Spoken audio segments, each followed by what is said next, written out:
I'm live. Hello. Reploid was closer to the truth. I was just making a coffee and I spilled the sugar everywhere. Well, not like all of the sugar everywhere, but like the teaspoon of sugar I knocked on the coffee machine while aiming for the mug, and it just went in front of me. And I'm like, ah. Do you want ants? Because this is how you get ants. Anyway, but I'm here. And YouTube Studio tells me now would be a good time to insert ads. But we're here. Right. Also, I noticed at the top, Greg says apparently Linus and LMG removed the CompTIA video, which means that I am no longer featured on Linus Tech Tips. This makes me very sad. Also, I'm curious as to what's actually gone on with that video and whether CompTIA did actually apply pressure, because I don't know. That seems like it seems kind of surprising that Linus would cave to something like that, because they're normally, yeah, I don't know. I'm curious. I'm interested if there's a story behind that. I'm curious if it gets mentioned in this week's WAN show. So yeah, I might watch the WAN show this weekend and find out what was going on with that. But yes. Anyway, Mini Tam says, hope it's a bottle of Coca-Cola spilled on a PC. I think you're bang on the money. So that'll be a thing. I don't know how serious it's going to be, though. Might have just been some water. Don't know. Don't even know if it's fixable, but that's what we're going to be looking at. Muerto says, Nethesem. In that exact tone of voice, I would assume. No Caradog today, no. Caradog had some other stuff going on today, and the schedule was just going to be too tight. And yeah, like, Caradog has to drive for like 40 minutes to get to my place anyway. So, you know, I've said to him before, if you've got stuff going on, it's okay to just duck out for a week. And this was one of those weeks, basically. So, yeah. Can't disclose their bad products, most likely, regarding CompTIA. Maybe. I don't know. I mean, I guess, you know, if I guess it's a question on, for Linus Media Group, do they, fight a what's the term when you speak badly about someone? It's gone straight out of my head now.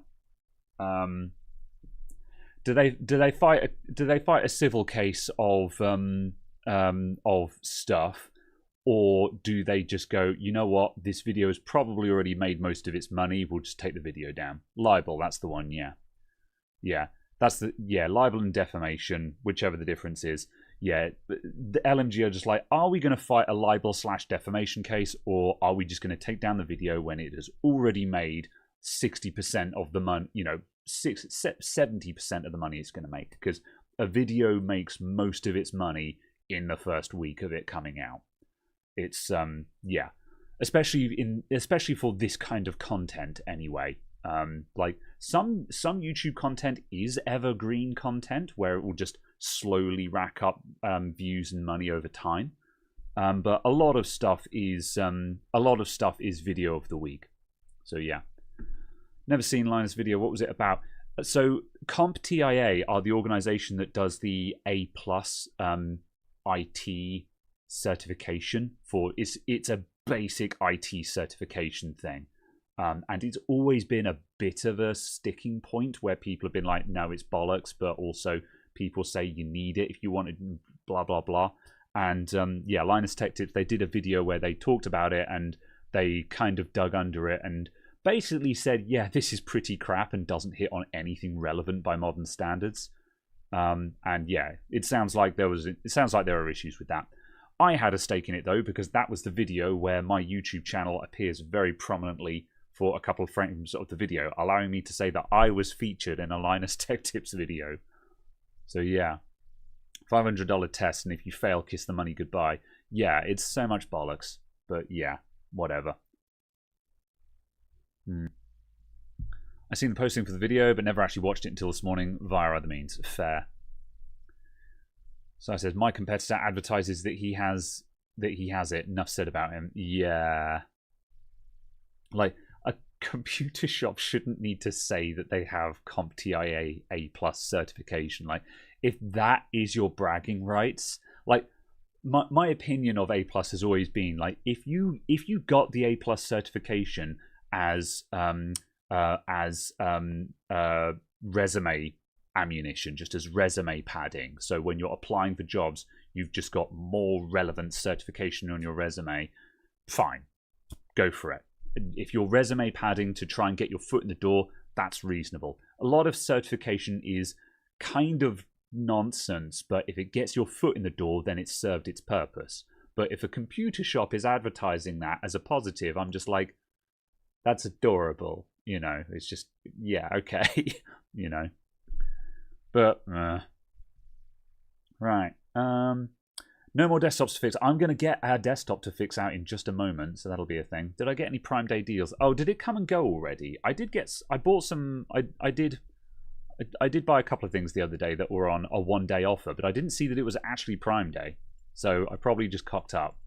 But as we said last week, though, there's rarely anything I super care about, so nah. You can have as many letters after your name as you like, but customer recommendation is far superior. Yeah, basically that. Yeah, you need to have something that looks reasonably you need to have something that looks reasonably respectable, and that can be a point where I can fall down because I don't take a lot of care in how my business looks from the outside. But also, I'm not short of work, so this isn't really a problem for me. If you're always fighting to have enough work to do, then you're probably going to worry more about how you look from the outside. But if you've got enough work, then it's a non-issue. As a certification for computer shops. No, this is not a certification for computer shops. It's just a general IT certification. New haircut. Oh yeah, haircut jump scare. I did in fact get my haircut. I do it twice a year. So yes. Just Prime deals now. Fair. Okay. Like the Adamant IT website. Yeah, I actually had an epiphany the other day where I was thinking about the website and going, oh wow, my website is out of date. And then I thought, wait a minute. I did 90% of the work of refreshing my website like 6 months ago and just forgot to upload any of it. So that's a thing. I need to double check. Actually, I'm going to quickly double check if I've got this right now because, as I say, I'm sure I actually started work redoing the website and then entirely forgot to do anything. Yeah, website 2024. Let me just quickly open this.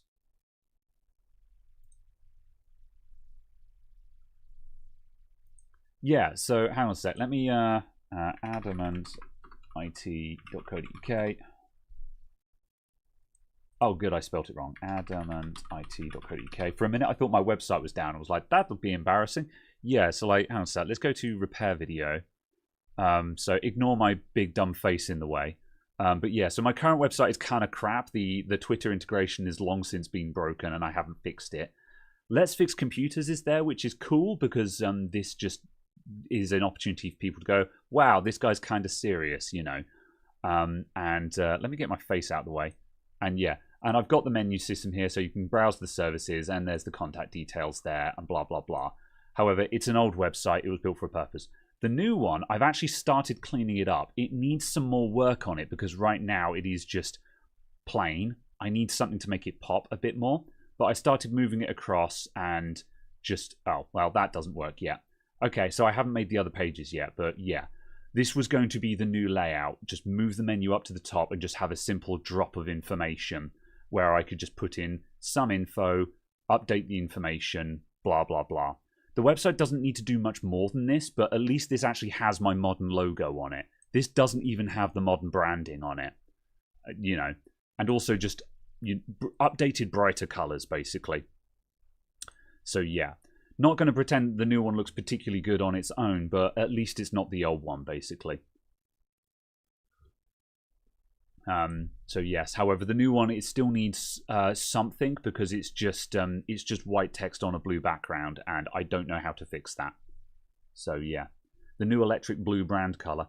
Well, that's the funny thing. That color is the same dark blue that I use everywhere else. But the problem with color in design is if you have a box of that color, it will look dark.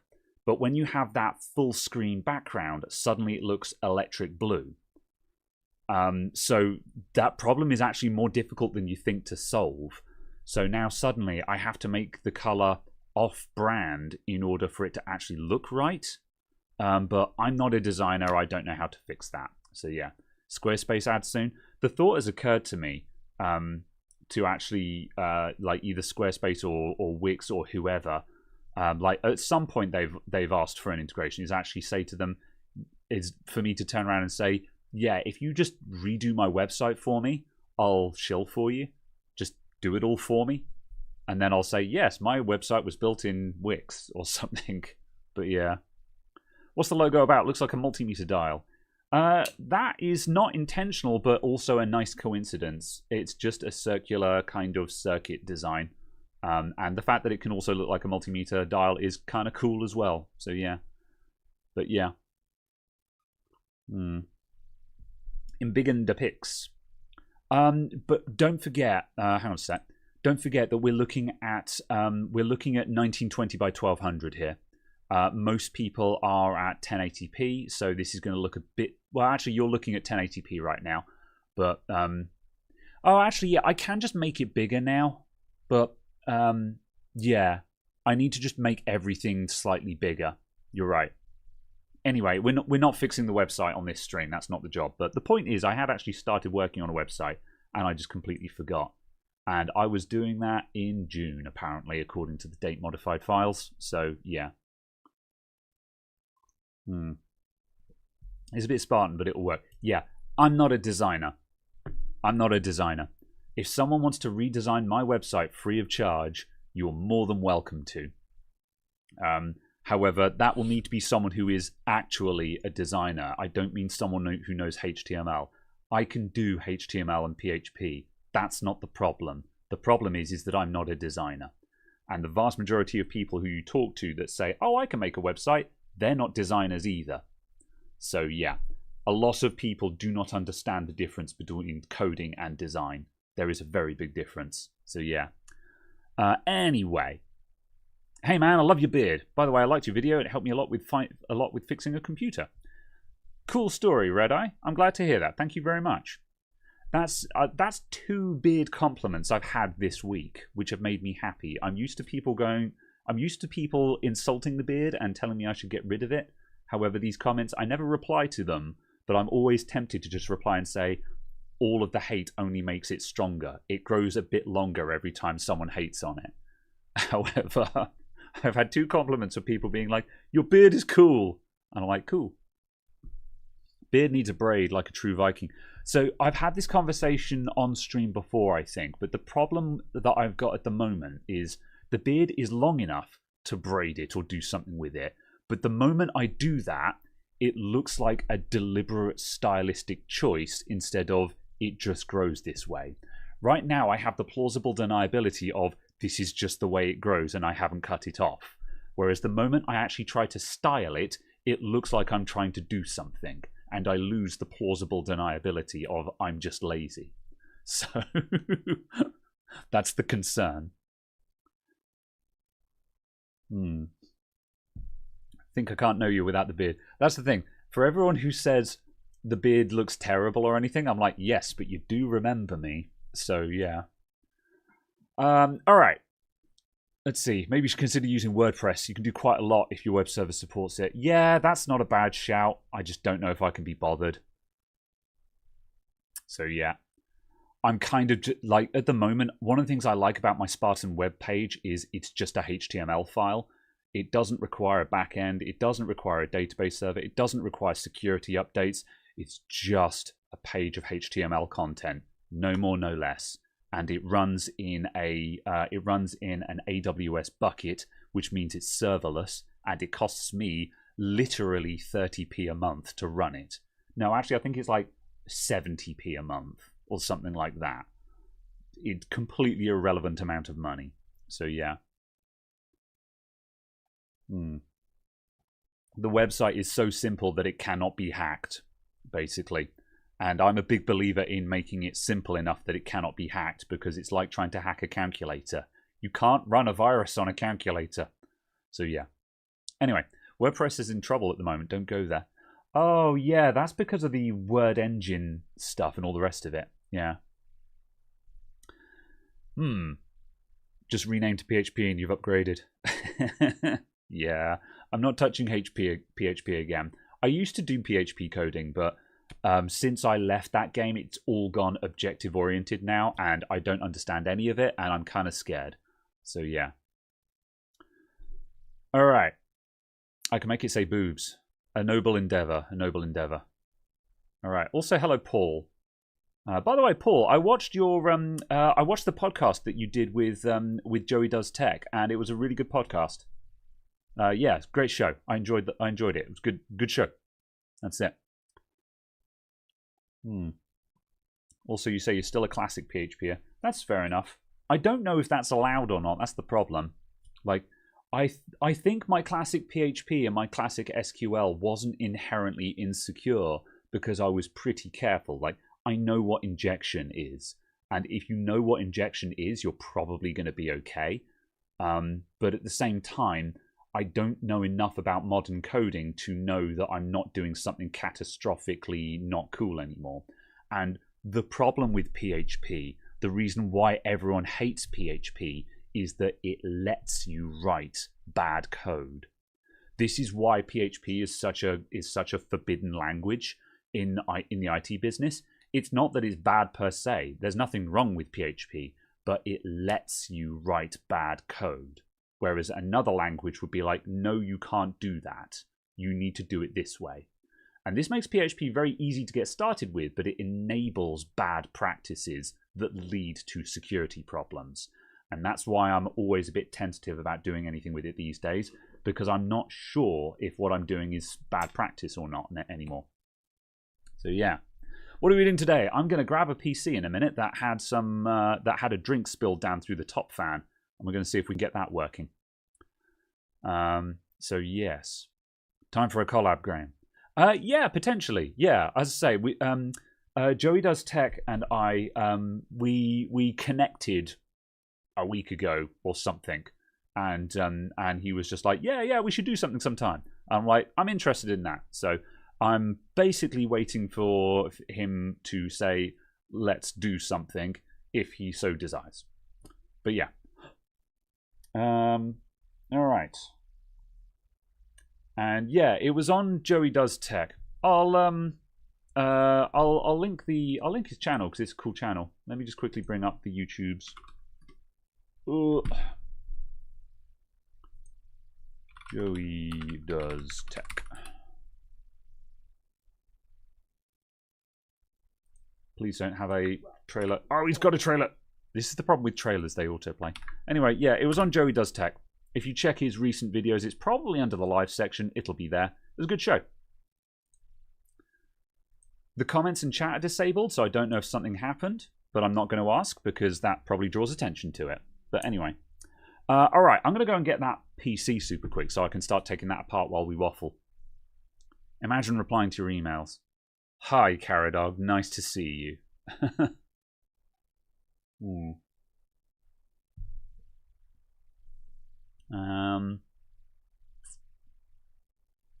Okay.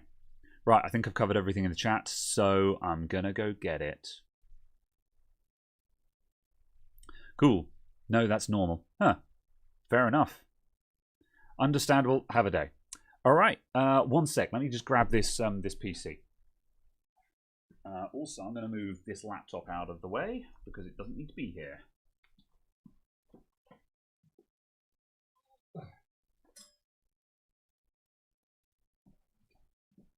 I have to shout across the room because I don't have a wireless mic on.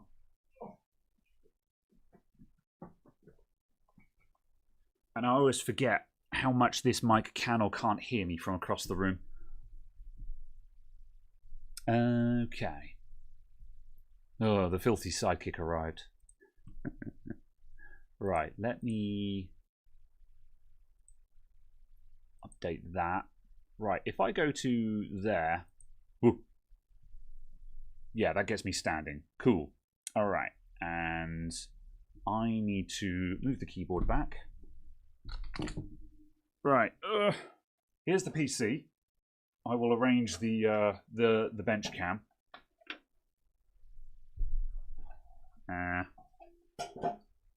Lean across. Right, if we go to there, that's the wrong one. There, and there, and there. All right. Right, I'm going to line that up on the desk and then adjust the camera.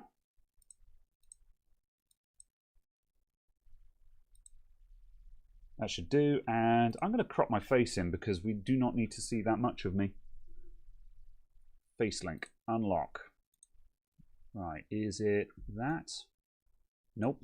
Is it that? Nope. Oh no, I've stretched myself. There we go. Is it that? That's the one. Okay, that should do. All right. Screwdriver.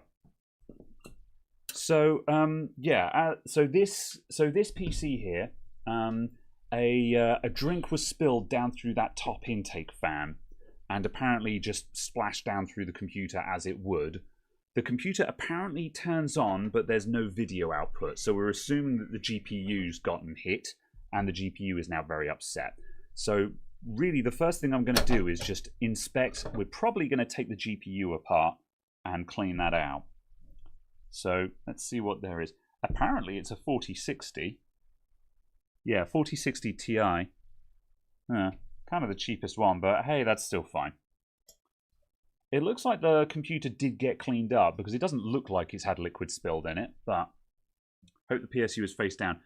It is actually. So while I'm normally a proponent of having the CPU, the power supply fan facing up, this is actually the scenario where it's good to have it face down. Otherwise, that PSU would probably not be trustworthy. Although that much being said, as long as you dry it out, it's fine. You know, Caradog and I spilt a bunch of coolant into a Corsair power supply, and that thing's just fine. It just needed to dry out. So, yeah. Okay. I'm going to... that's kind of a cool graphics card support. We'll take that out for a minute.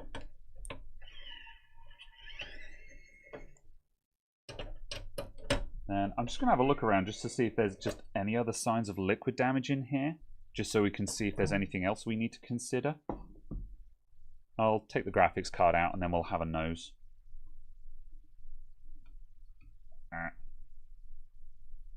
Ow.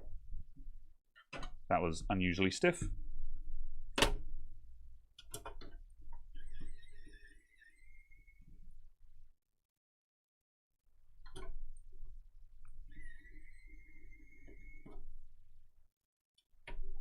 Yeah, I don't know how quickly it was turned off or anything. By virtue of the fact that it still turns on, the damage can't have been that bad. But we don't know. Okay. Oh, yeah. Yeah, this guy's got problems. So we have a look here. So you can see we've got tide marks around here, and you can see just a little bit of corrosion there on the graphics card. So that's what we're going to be looking at. There's your problem. So we'll have a closer look at that graphics card in a minute. There's a little bit of a splat on the end of the SSD, but like that's not even worth cleaning off. That'll be fine. And there's a little bit down at the bottom of the motherboard as well, actually. Let me see if I can get you guys a close-up of that just for the sake of interest. Coming down.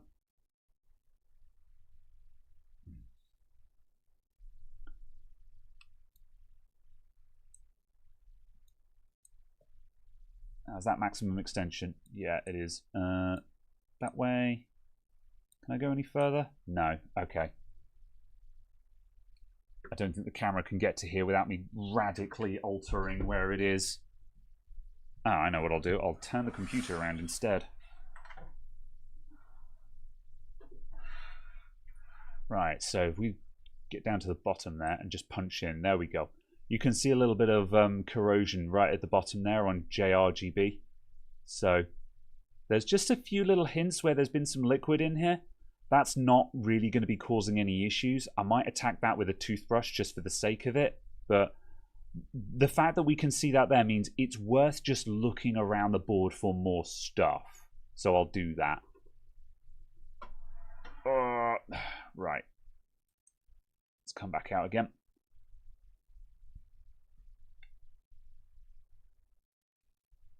Right, let me just sort the camera out just so it's not at a Dutch angle anymore.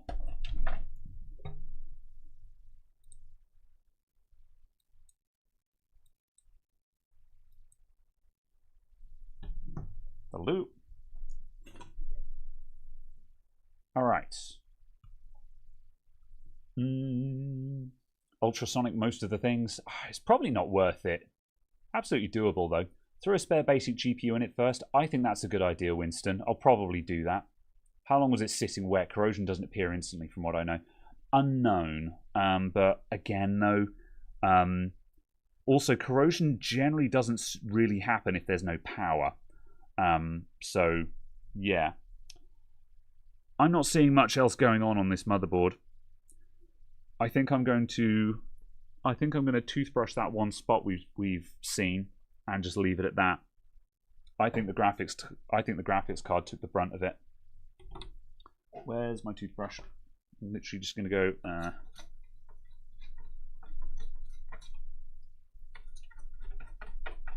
There. That little bit of corrosion is now gone.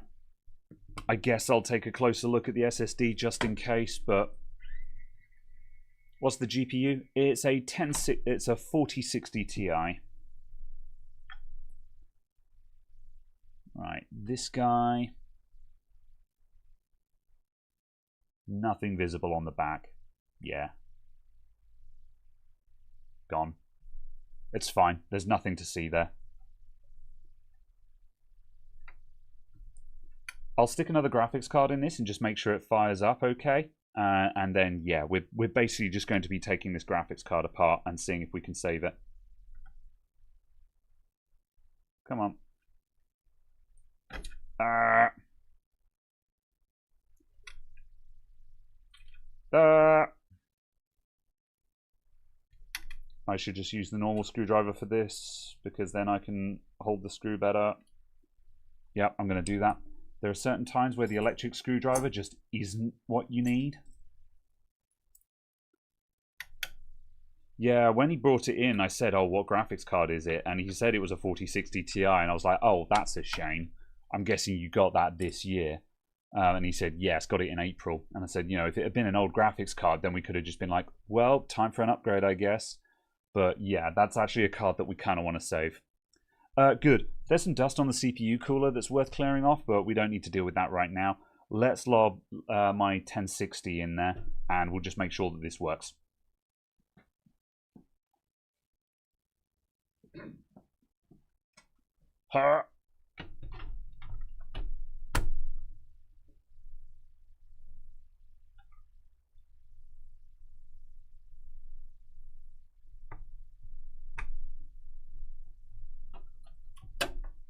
Okay, we need HDMI and power.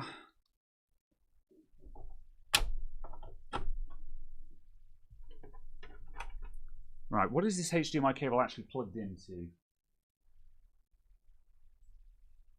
I still haven't put that Corsair card into the recording rig. This HDMI is plugged into nothing, apparently. Do I have space to plug in the camera? Actually, I'll just plug it into here for now. We're not using the scope.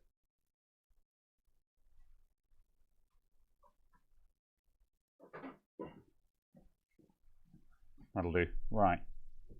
Let's see. Let's bring up a Live Gamer HD2, and I'll put that down here. Actually, I'll put it up there. You'll do.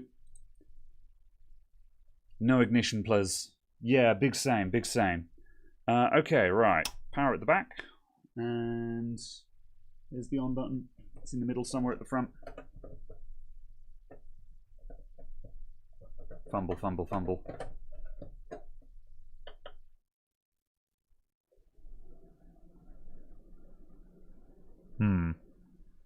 Don't know how I feel about that fan. I'd almost rather that fan not be RGB, but okay. Alright. I'm going to cover that up immediately. I forgot. I intended to take out the SSD, and then I forgot. One moment.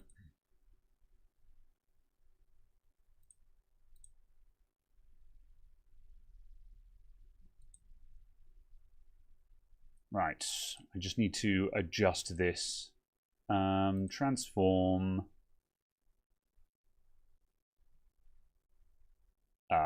Fit to screen. There we go. All right.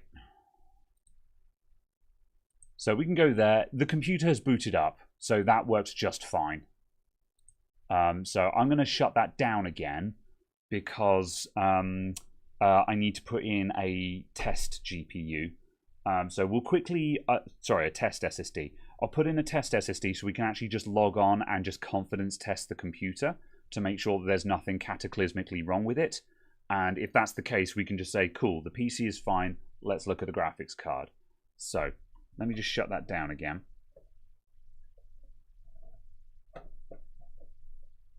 Where the heck is the... There we go. This has got the most weirdly shaped power button ever. Good. Okay, right. Ow. Stabbing myself with screwdriver. 1060 is a beast. You can run Doom on it. The 1060 has been an absolutely amazing graphics card. This is the 6 gig one. They're really on their last legs now. You know, like, don't buy a 1060.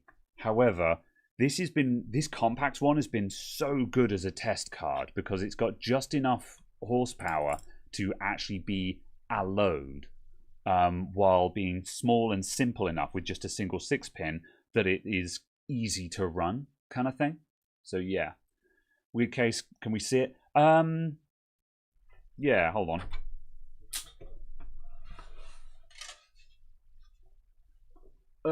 It's this weird MSI thing. And the power button is that huge bit there. What does it say on the front? It says MSI Gaming Series. So yeah. I think this is a pre-build. Actually, yeah, no, I think it's a I don't know, actually. It feels like a pre-build to me. I wouldn't know who by, though. Right, where was I? Does corrosion only cause if it gets power? Broadly speaking, yes. Like, things can still rust in air, but that classic greenish corrosion you get, that's typically caused by electrolysis, where power flowing between positive and negative will cause all of the stuff in the liquid to drop out of solution and form corrosion on those terminals. That's the primary driver of it anyway. There's a bit more to it, but yeah. Right, so customer SSD, I'll put that to one side. I'm kind of curious as to what's on this SSD because I don't actually know. What are you? You're a 250 gig. I'll get one that I know is a bench SSD.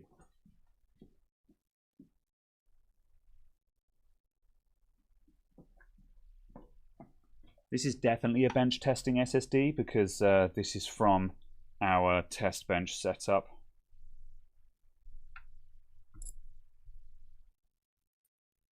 Can we see the bottom? No. Stop. Oh, come on, screw. Pick up. There we go. All right. Plug it back in again.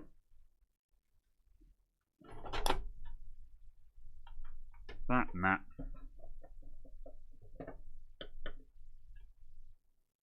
And away we go.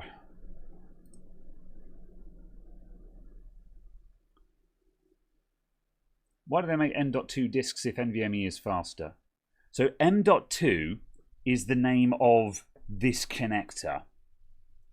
NVMe is the protocol that this SSD uses to communicate through an M.2 connector to PCI Express. What you are probably thinking of is that you can get serial ATA SSDs that communicate through an M.2 connector to a serial ATA controller. And those came along first because making a SATA-based controller was cheaper than an NVMe controller, because the SATA controllers already existed for use in a 2.5-inch form factor with the serial ATA connector on. I don't have one to hand right now. But as soon as the NVMe chipsets became cheaper, it's now cheaper just to do it all in NVMe anyway. So yeah. NVMe is a lot faster, but also like SATA is fine. Most people won't know the difference. So, okay, right. Let's just if we go to there, and can I have I haven't set up my scenes here very well, so I'm just going to embiggen this. I'm just going to bash this over the head with some very brief testing. I need a mouse and keyboard.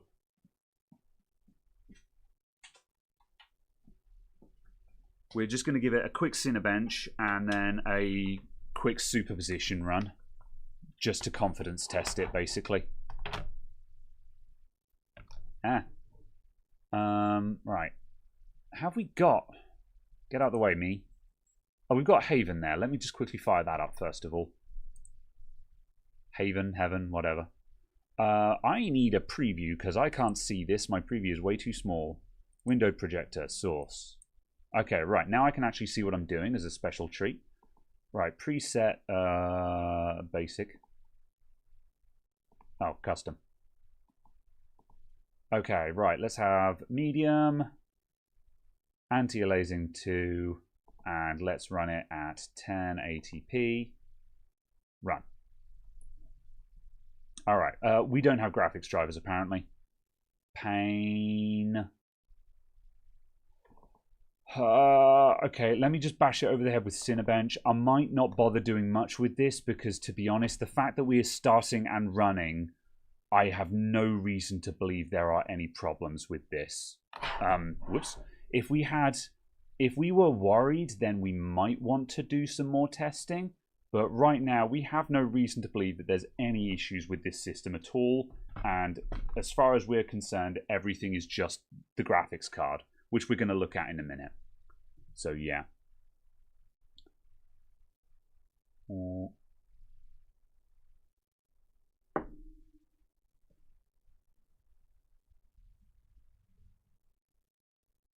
Okay. The only time I can see a difference between NVMe and SATA is when scrubbing through 4K videos. Yeah. Ultimately, it's come down to it's now just a non-issue because NVMe drives are cheaper than SATA drives are, and SATA M.2 drives are basically non-existent. They've just stopped making them. So the entire discussion is now moot. It was relevant for a short amount of time when you could get SATA M.2 drives for a bit less than the cost of an NVMe drive. That's the point where it was worth considering. But at this point, NVMe is cheaper, so you just buy NVMe.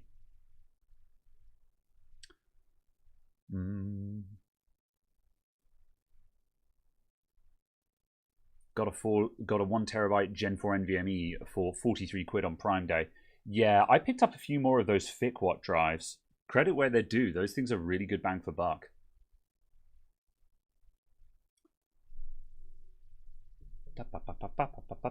Check the temps. May as well, I guess. I mean, it's a 13400F, so you know, like, I don't think we've got anything to worry about here, but sure.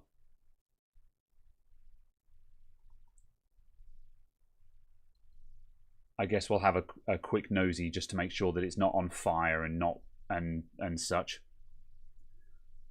It's an i5 13400F, so I think that's like, what, 65 watt TDP or something like that.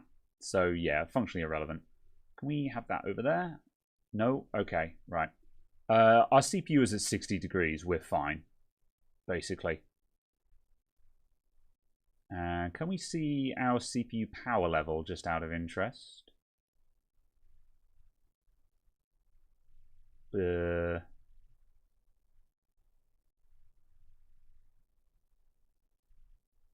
our clocks and stuff. CPU utility.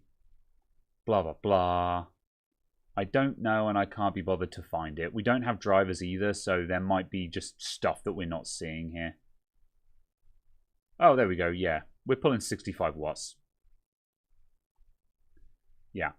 So it can burst higher than that. There was a 96 watt burst there. That was probably in PL1. Sorry, PL2.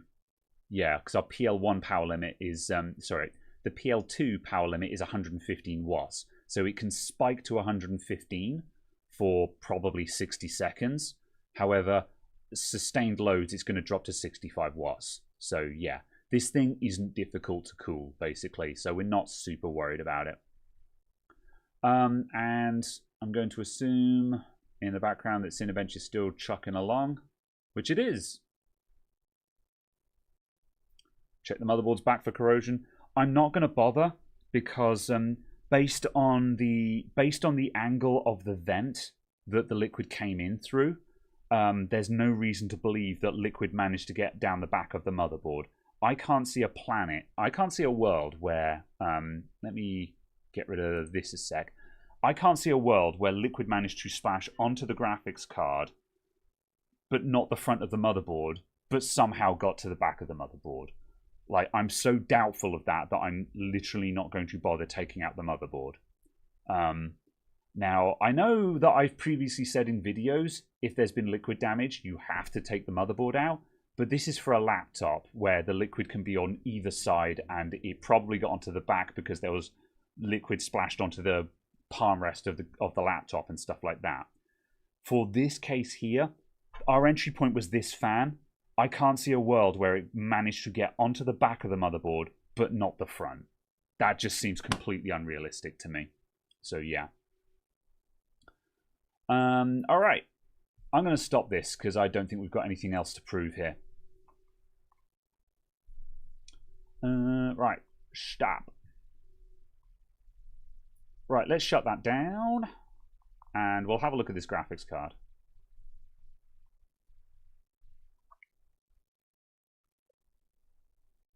Ba, ba, ba, ba, ba.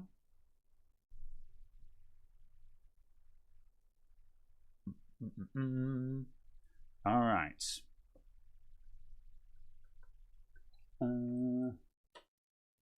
Okay, right, let's unplug that. I'll take that out because I think we're done with this guy now.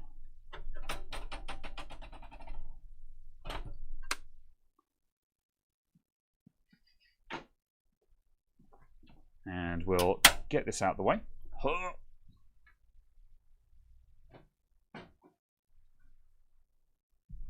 So it's tempting to turn this thing on to find out what our baseline is, but also the fact that we can see corrosion and tide marks on it means that it's just not smart to turn it on. So, right, let's bring the camera back down again. Ooh, actually we need to be there. No, really? Okay, I need to be there. All right. Friends say power supply 500 watt 3 days ago, also good power on, but today failure, many loop. Okay. Test a different power supply then. If the power supply looks like it's faulty, try a different one. Forehead cam. I certainly feel that way right now. Okay. Just in case, remove the backside of the case. Any liquid will be visible in the cutouts. You know what? That is minimal effort, so okay, we'll look at the back. There's going to be nothing there. Oh no. We can't remove the back because it's riveted. It's all riveted on. So yeah, the motherboard would need to come out. If we have time, no, there is no planet where liquid got behind the motherboard. There is no way that liquid dripped down through here, got behind the motherboard, and did not get the front of the motherboard. That's just such a leap of logic. I'm not spending time taking the motherboard out for that. All right. Shit cases, MSI cases, junk. Yeah, they kind of are. So yeah. There's some aspects of the design that I think are reasonably nice, and I'm like, okay, that's kind of cool. You know, it's a nice, smart little case, but the practical reality of them is a no. Right. Whoop. Also, Martin, were you?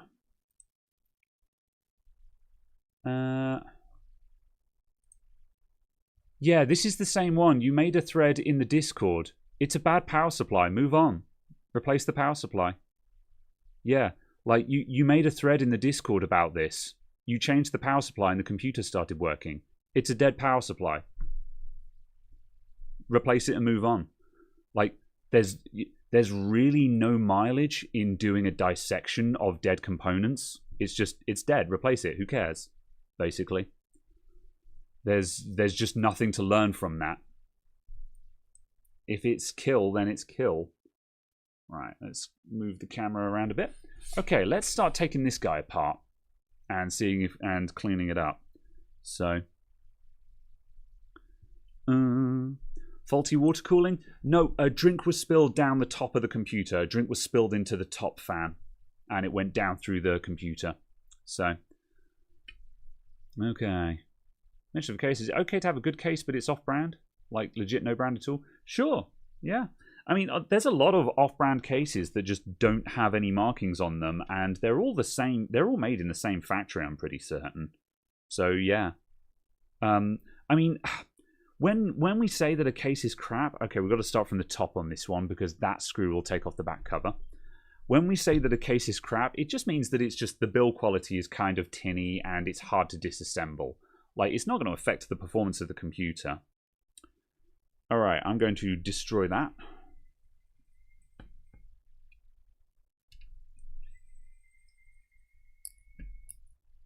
Oop. Contrary to popular belief, my name is not Adam. My name is Graham. There is no Adam. It's a very common misconception, though. It's one of the things that tells me that no one ever actually watches my videos to the end card, because the end card says hosting, editing, Graham Lord. So no one ever watches a video all the way through to the end, apparently. Never buy a Roswell case. I've heard that name before, but I don't think I've encountered one. Okay. Right. So that cooler should just pop off now, I think. So let's just give that a little bit of encouragement. Is the back cover made of plastic? Yes.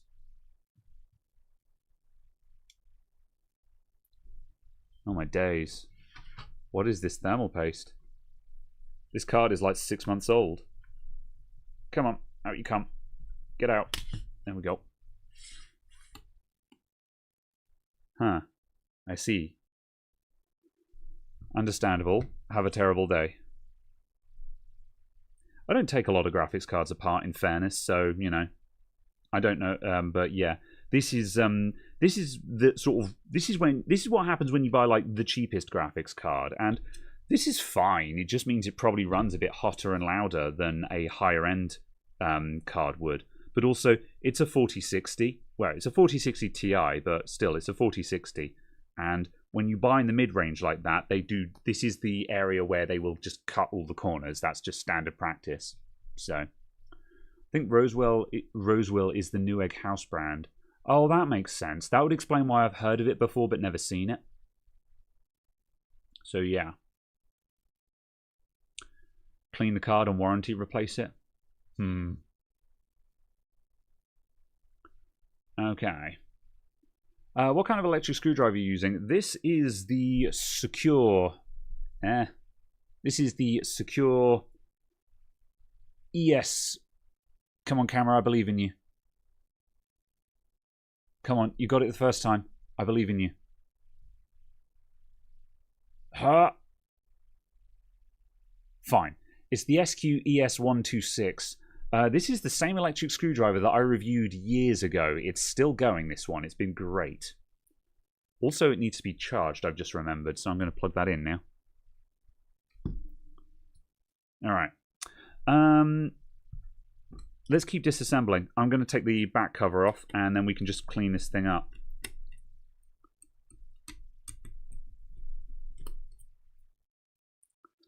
English isn't your first language. That's fair. That's entirely understandable and reasonable. I've got a lot of time for anyone who's learnt a second language. I don't know a second language. Okay, so purely cosmetic back cover. Ironically, though, that back cover may have softened the blow. Yes, there's quite a lot of... You can see we've got a lot of tide marks around the back of the GPU there. I would... what are we going to do? Are we going to toothbrush this, or are we going to... I could start warming up the ultrasonic.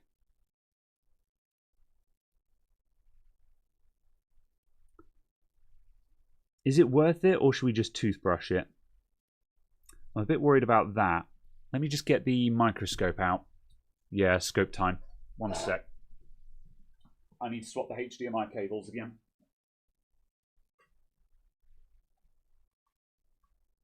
Ooh.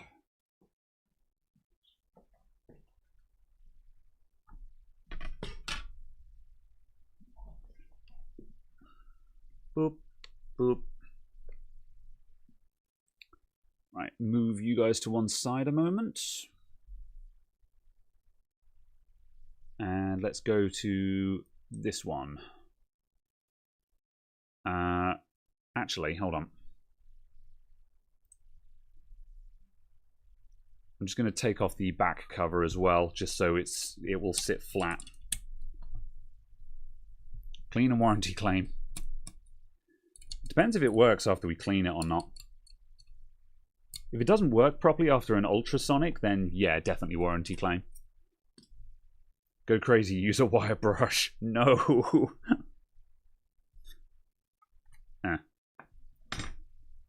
In before fiberglass pen. Right, let's try that again. What happens if you use isopropyl alcohol with it? Will it wash off? Probably yes. Alright, so let's flip this guy over and take a closer look. So let's start over here. Okay, so that's the original bit of corrosion that we saw. So just a lot of schmutz here. That resistor looks kind of rough there. So like, yeah, that guy looks a bit rough. Just small bits everywhere and stuff. For Coke, you want window cleaner first and then IPA. Oh yeah, that makes sense. Get rid of the sticky stuff.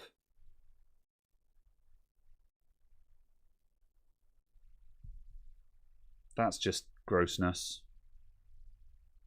Go all the way along here.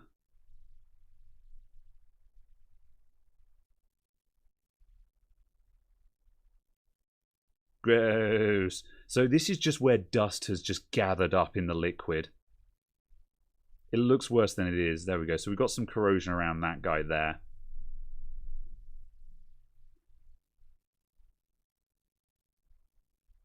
Is that a solder ball? Should probably have a check for shorts, I guess. My inclination is that I should just go and turn on the ultrasonic now and just throw it into the ultrasonic.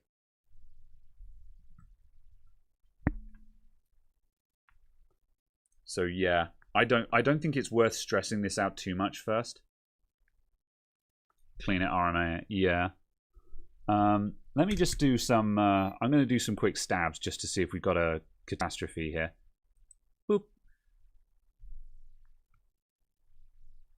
Ultrasonic go brr, yeah.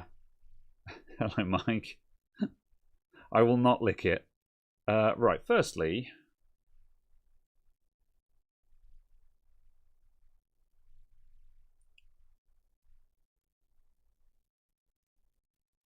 Right, that's not shorted. So what are you? Are you actually a solder ball? I think you are, but you're not shorted, so I don't super care. I'm just going to stab a couple of these capacitors just to see if we've got any disasters here, basically. No. Like, I haven't looked at what any of this stuff does. I'm just stabbing large objects just to see if there's any major issues. Black probe on a screw hole. Just check that, because that's a current sense resistor. Let's go back to there, because there's a better join there. Nope, that rail is not shorted. Fuse, yeah, I'm going to come back to the fuse. Oh, well, here's a fuse anyway. I think that fuse is blown.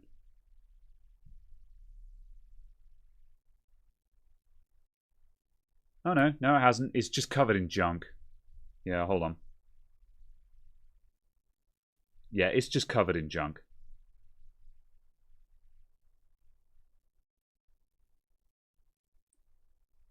Yeah, that fuse is fine. Check you just for good measure. Come on. Everything is covered in corrosion, so it's hard to get decent readings on things. But yeah, there's no shorts there. That's fine. Current sense resistor, like, let's just check if that's short. No. This is fine. It's just covered in grot. Let's check the main inputs up here. So I've just flipped the board over. Here's the PCI Express connector. Yeah, so I think this is just an ultrasonic and it'll be fine.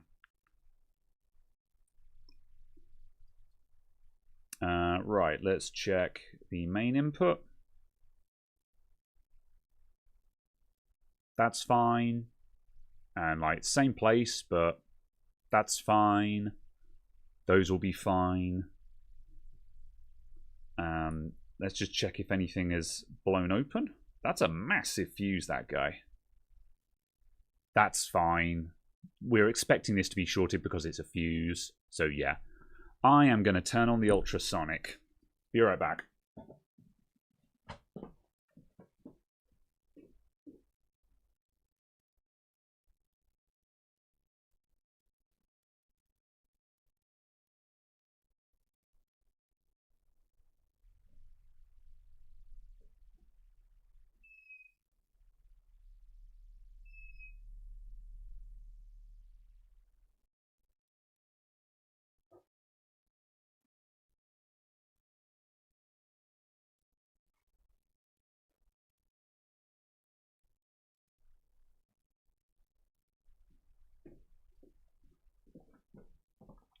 Okay.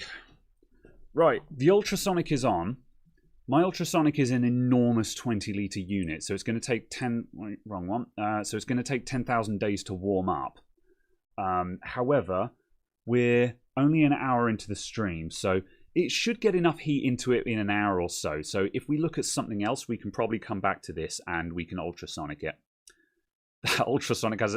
It does have a very sad-sounding beep. It sort of goes, eh, when you turn it on. Any damage to the PCI Express slot? No. Plus, we put another card in it and it looks fine. So, yeah. Right. I will take the thermal paste off because otherwise this will go into the ultrasonic liquid and just gunk up my fluid a bit more. So, let's just take that off.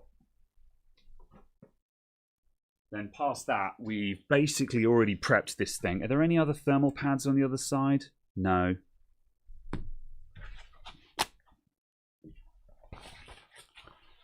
Right, will you come off easily? No. Tweezers.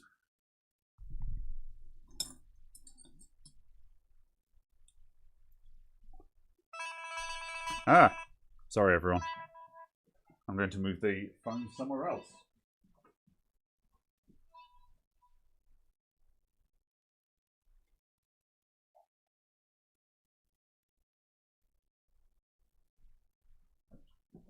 Ooh.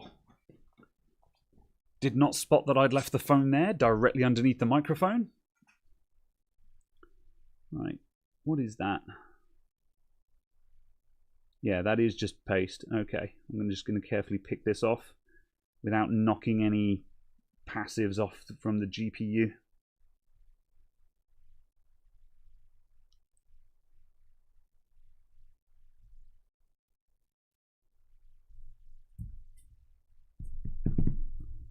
Oh my days, be gone.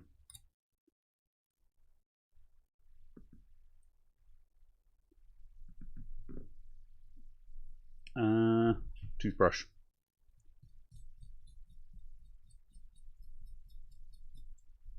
Okay, right. Now I shall rub that. Nope, that wants a bit of IPA now. I start out without using IPA because as soon as you add IPA, everything turns into a smeary mess. And a lot of the time, unless the paste is really far gone, you can just dry wipe thermal paste. And it will avoid making a mess over the rest of the board. However, when it's really caked on like this, you do just need a little bit of IPA just to start softening it up.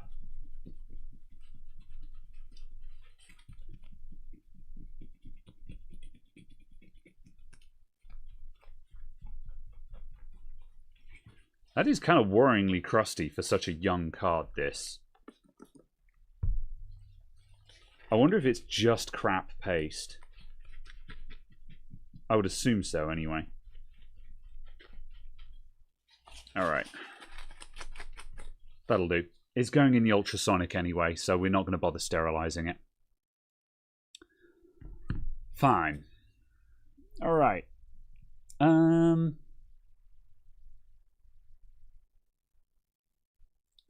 Reading through the chats. Where's Caradog? He was busy, so yeah, we're going to assume he's in Monaco.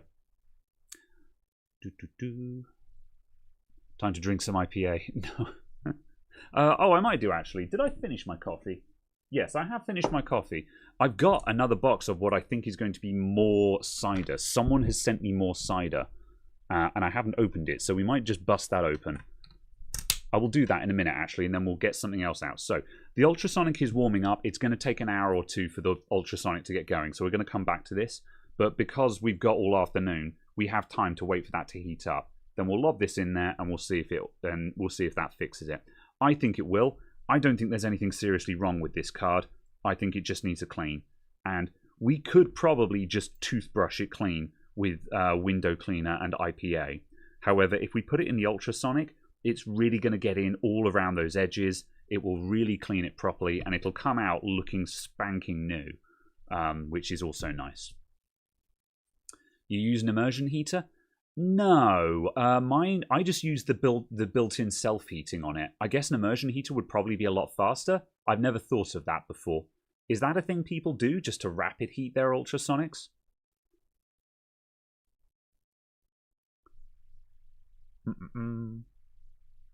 How long will it take to clean? The actual cleaning takes about. I do 4 minutes aside with boards at the moment.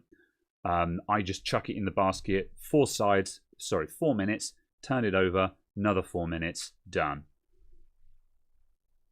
I must confess, I don't go through the oven dry treatment. However, I do a my ultrasonic process, which I know is not the best, but works for me. Ultrasonic it, take it out, let it drip dry for a minute or two, and then I immediately spritz it down with IPA. And then I blow dry the IPA off of it. And that pushes all of the IPA through the board under the chips and drives the water out. That's my theory anyway. So yeah, use an air fryer, gives you the best result. As a quick dry, I guess, yeah, unironically. Long warm-up time for 8 minutes of cleaning. Yeah, my ultrasonic is very big. But the advantage is it is big enough to drop an entire ATX motherboard into. So, and also it's also big enough that I can drop like PlayStation 5 motherboards in it and stuff like that. So that's the advantage of having a big boy. It takes ages to warm up, but you can put anything in it. So yeah. All right. Oh, they used it? I was joking. I don't know, but an air fryer is fundamentally just an oven, but I don't know if you could run an air fryer low enough. But it probably helps. I don't know. Okay, let's put this to one side. I need to turn away from the microphone and cough for a moment, so hold on. Right, I'm going to grab a MacBook that needs a new battery, and we'll do that while we wait. I'm just going to get all of my little thermal paste doings off of the thing first. Right. Wow.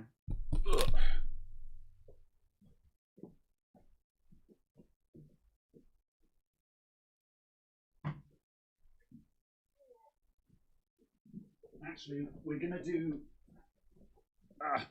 do Cider unboxing. At least I think it's Cider. Let's go to face cam and standing. Ooh. Put that there.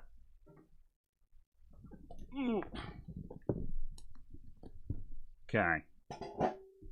I will open this box.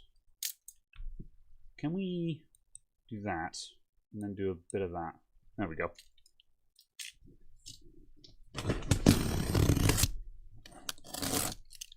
I should probably move the microphone back from just the box as well.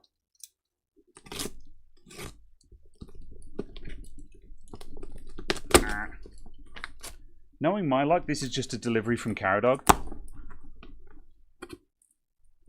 Aha. Mix. FAORF, Caradog Brony. Brony. Caradog Brody. Right, I think this is just more stuff that Caradog has purchased. However, it's more of the honeys, I think. So, oh, nice label. Yeah, it's more of the honeys. This stuff was really good. We enjoyed this. So we've got the Midford cider with a sparkle. We've got the apple and black. I had one of these last night, actually. This is gorgeous, this. Really nice. Another name for the list.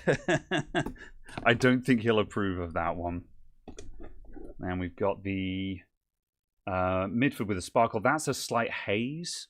Got a slight haze to it, that one. And then we've got the Stony Bonk. And the Stony Bonk is the cider and ginger beer one, which Caradog really likes it. I didn't think I would like this because I don't like ginger. However, I tried a sip of this and I was like, actually, you know what? That's not bad. So, yeah. I might just take one of those. I might just rob one of the apple and blacks straight away because that's a really nice one. I'm having it. Ugh, piss in a bottle. No, it's not. It's not.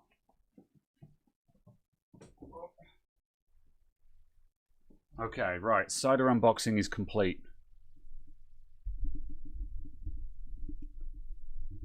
How many computers do you have in the shop that you use for business and what is their purpose? That's a good question.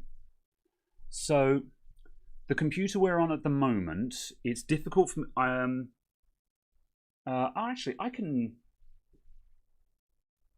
make this work. Hold on. Let's go for a quick wander because we're waiting for the ultrasonic to warm up. Let me just quickly move the camera.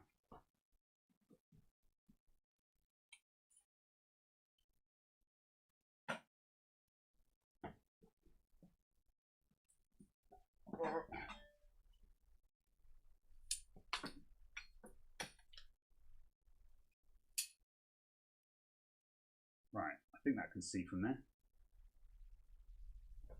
Whoop.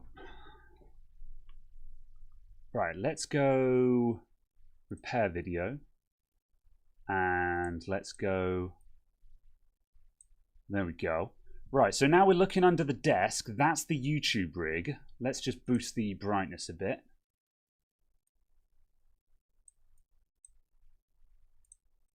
Whoop. Right, so this is the YouTube rig. This sits under the desk, and this is the one that does all the recording. Maybe if I just take the side panel off.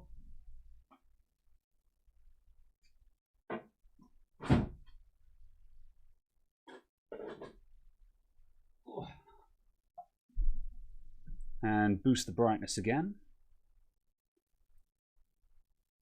There we go. It's basically in darkness under there, so I'm just disgustingly boosting the ISO. But yeah, this is the YouTube rig. This is a really oddball build that I love and hate in equal measure. So that is a this is an i7 7700K.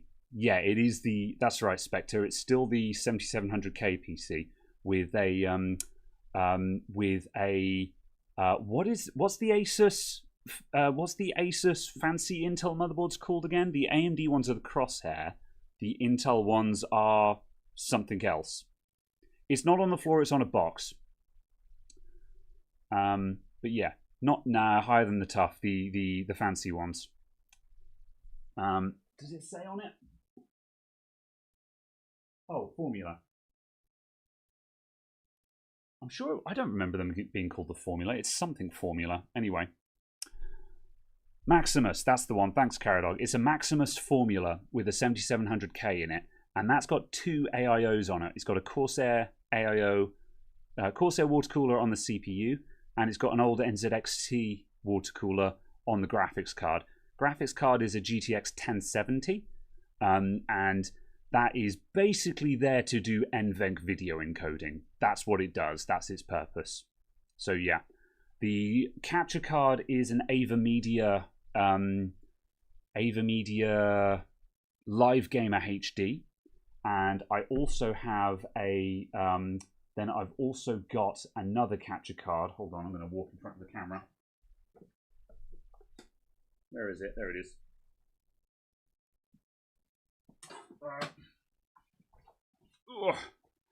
Then I've also got this Elgato HD60 Pro to put in there, because at the moment, this stream is a case in point example of it. I've only got one HDMI input to this, and so when I need to capture if I need to capture a PC HDMI, I need to swap the HDMI cable going into the capture card. So I've got a second capture card. I can solve this with some USB capture cards. You'll see a couple of USB dongles on top of the PC. Those are 2 additional capture cards that are just backups. But I don't like USB ones like that because they're just annoying and they hang off the back of the computer, and I like just a nice PCI capture card. Nice and reliable. So that's the YouTube rig. And that's what it does. Yes, there's a lot of dust on the floor. I will apologize for nothing. So next up, well, actually, let's just take the camera for a wander again.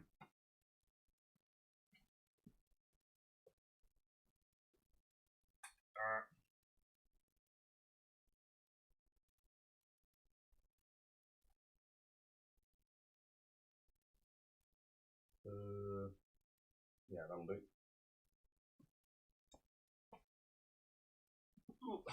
This one's turned off at the moment, but let's go back to there. Hi, everyone. Right, let's just dial that back again and go. Oh. Right, this one here. There we go. So this is the Lianli X1000 that sits in the background of the usual podcast. And this is the data backup rig. So this one's job is hard drive transfers, basically. That's got a couple of 16 terabyte hard drives in it. No, one 16 terabyte hard drive and a couple of 8 terabyte drives. CPU is an old 8600K. That's actually my old 8600K and motherboard. It runs on onboard graphics because it just doesn't need a graphics card. And I run it with the side panel off just so I can plug in SATA drives and NVMe drives and stuff like that. And yeah, really interesting case. This case got saved from landfill, it doesn't it looks kind of scrappy, just sitting on a desk with a bunch of junk in front of it. Really oddly tall case, this one, but I'm kind of glad that it just exists here and is saved from landfill. So yeah, so that's that one. Does he ever clean his shop? No, is the short answer there. So yeah, this is another workhorse PC. This one is here for a job. And yeah, that does all the hard drive stuff. And yeah, there are DVD drives in them. I don't use them, but they are there just in case. And then the only other, oh yeah, we can show you the YouTube stream, the stream rig. Hold on. Right, let me come off here again so I'm not carrying an active camera. Face cam.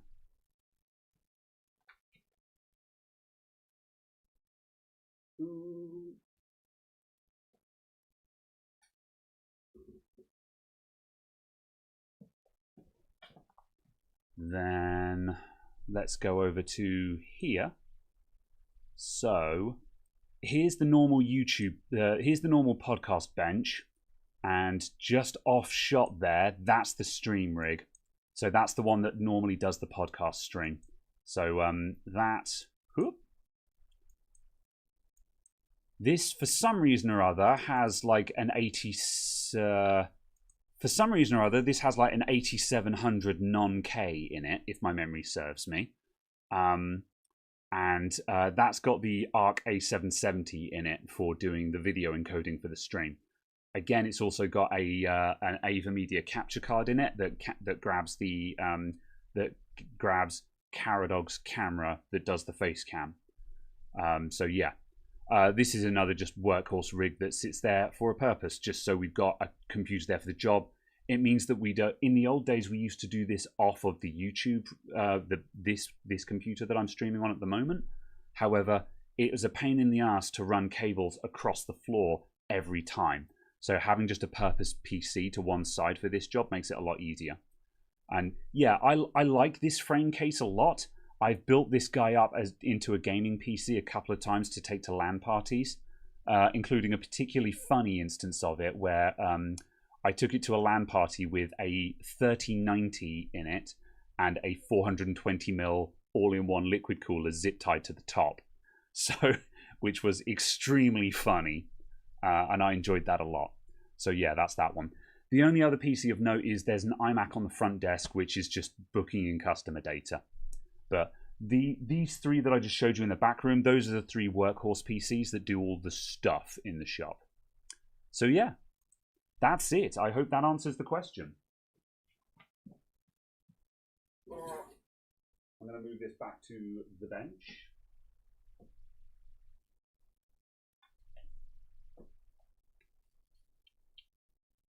Put that there, move it to one side. Okay, right. I'm just going to check. I'm going to check what the ultrasonic is doing. Just make sure that that's actually heating up. Then we'll come back and we'll put a battery in a MacBook. Cool.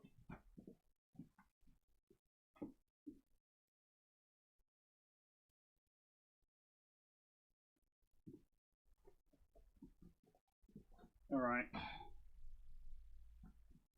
That has a long way to go, but it is doing the thing, so it'll probably have gotten a lot further when we come back in like half an hour.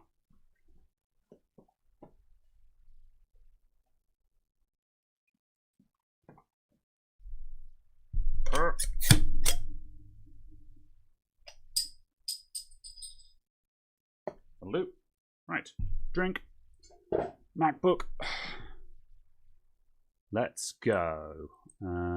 Let's go to seated. Hello. Repair video. Oh yeah, it's looking. Oh, hi everyone. Oh no, my neck beard. I will lean smartly to one side. Okay. And put. That needs to go down like that, so it flips. So it flips. There we go. Right, I'll line the laptop up. Right, we are changing a battery in this guy.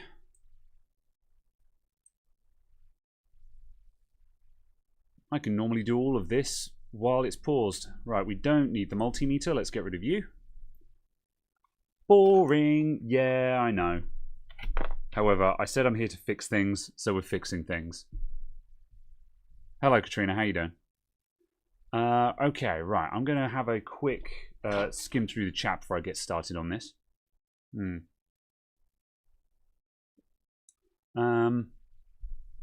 not want to know what your home looks like. It looks better than this. However, the shop is just a bit of a mess because there's just so much e-waste everywhere that I need to get rid of. It's an ongoing problem, and I'm working on it, basically. But yeah, the benches themselves are cleaner than the floor. So, do you love your job and do you worry about running your own shop? I do like the job. I do worry about running my own shop. However, I get by, basically. It's part of it. Do you have preferred software for customer data? I must admit, I use a spreadsheet. So yeah. Hi, what's up? Stuff and things. You're waiting for dinner to come out of the oven. I am in good spirits. What are you having for dinner? Is it fancy? Where's the other guy? The other guy is in Monaco. And also maybe the chat. We don't know. Right, what did I say I was about to do before I started on this? I've already forgotten. Nope, I'm going to take the battery out of this. So this one's pretty straightforward. This cell has failed. It puffed up a little bit, and there was just a little bit of a hole, and I scratched at it, and I was like, yes, that's a hole, and I could smell the telltale of electrolyte. If you get, like, it's not super puffy, this battery, but you can see that it's a bit puffy, and the laptop won't charge it. And if you smell a sort of sweet, sour apple smell, that is the electrolyte. That means the battery is venting. That means it has to go. So that is why this battery is disconnected. And I just patched that hole just so it wouldn't fill the room with fumes, basically. So yeah. Let's get the battery out of this, everyone. Right. I need the T3. Is that a Mac? It is. This is a MacBook Air. I think it's an M1. I'm really bad at remembering what the M1 looks like versus... Yeah, it is an M1. I can never remember what the M1 logic board looks like off the top of my head. It's really something I should know. But yes, it's a fairly modern MacBook Air. These are nice laptops, these. These are really good second-hand Macs. Yeah. So yeah, MacBook Air. Fairly smart-looking one. This one's got a slight crack under the bezel there. If grit gets stuck under here, it will just crack this bit, which kind of sucks. But other than that, it's a nice-looking laptop. Right, so disconnect you. And I'm going to very carefully peel this back. Were you ever overseas? No, I must admit I am a very local person. I have not been the most abroad I've been in. Realistically, my living memory is to Ireland. Right, can I tuck that in there slightly, just out of the way? No? Okay, in that case, I'm going to grab a little bit of masking tape and just tape this back gently. Just so it's not in my way. There we go.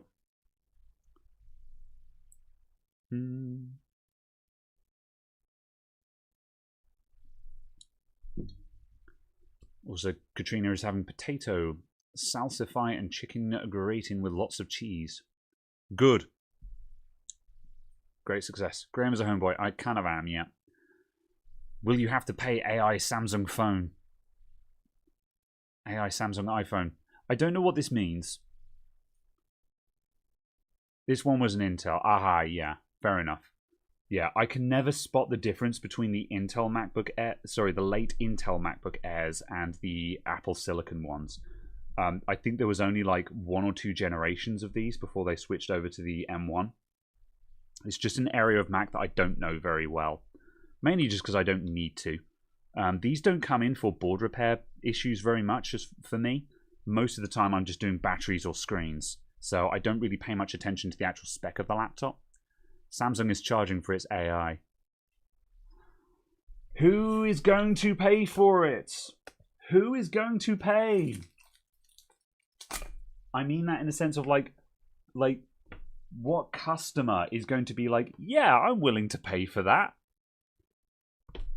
Like, there are some things where I've made the someone has to pay for it argument before. That's not what I mean here at the moment.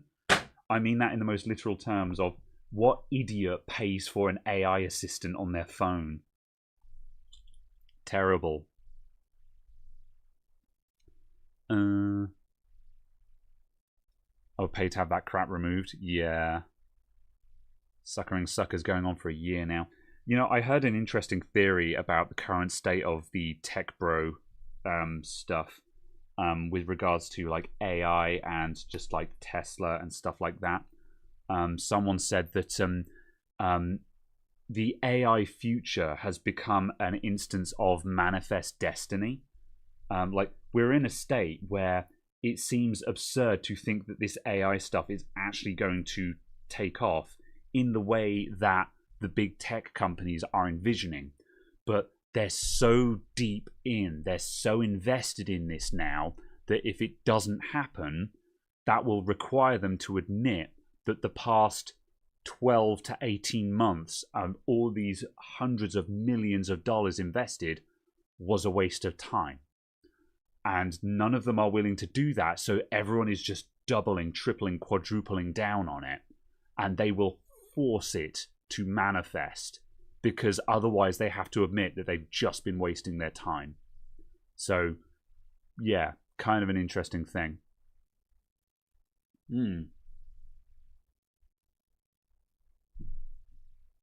Right. I've got to take out the speakers, which have stretch release tape on. Then there's more stretch release tape for the battery, then the battery will come out. You may mock AI on phones now, but it's the future. Portable AI, basically. What problem is it going to solve? We already have Siri. Damn it. I hate these stretch release tabs so much. Maybe I can save that. Yeah, that's my question. What problem is AI solving?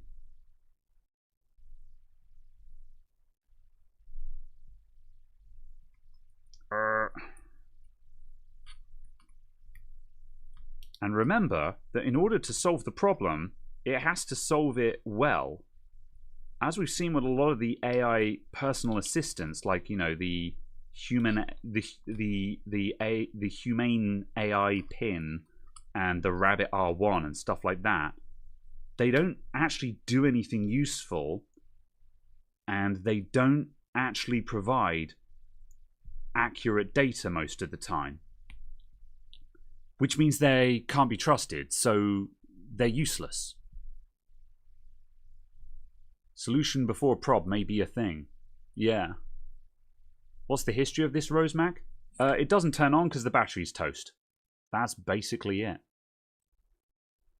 I'm not against virtual assistants. I think Siri and Alexa and stuff like that are useful. I don't use either of them myself, but I see the uses of them. You know, I've got family members who have an Alexa, and they can say, Alexa, put on radio 2, or, you know, Alexa, volume 3 to turn it down. And they can do that while they're doing something across the room. Or they can say, you know, Alexa, set a timer. They're cooking and their hands are dirty. And Alexa will set a 5-minute timer for the bun that's in the oven. And they don't have to wash their hands to operate an egg timer. You know, these things are useful. But I don't understand how AI is improving them in a useful way. Sure, I guess you could improve the voice recognition part of it, but the push for the AI assistant to be intelligent, that seems to be the bit that, yeah, that's the thing that doesn't seem to be helpful in any useful way to me.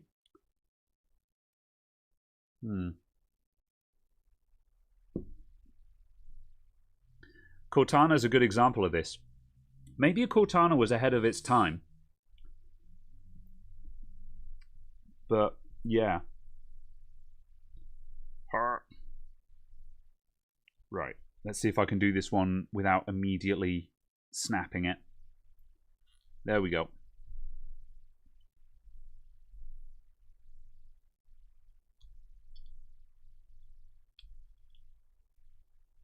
AI will read and understand text for users who lost that ability thanks to our society's degradation. Yeah, there's plenty of dystopian things that we can come up with on this front.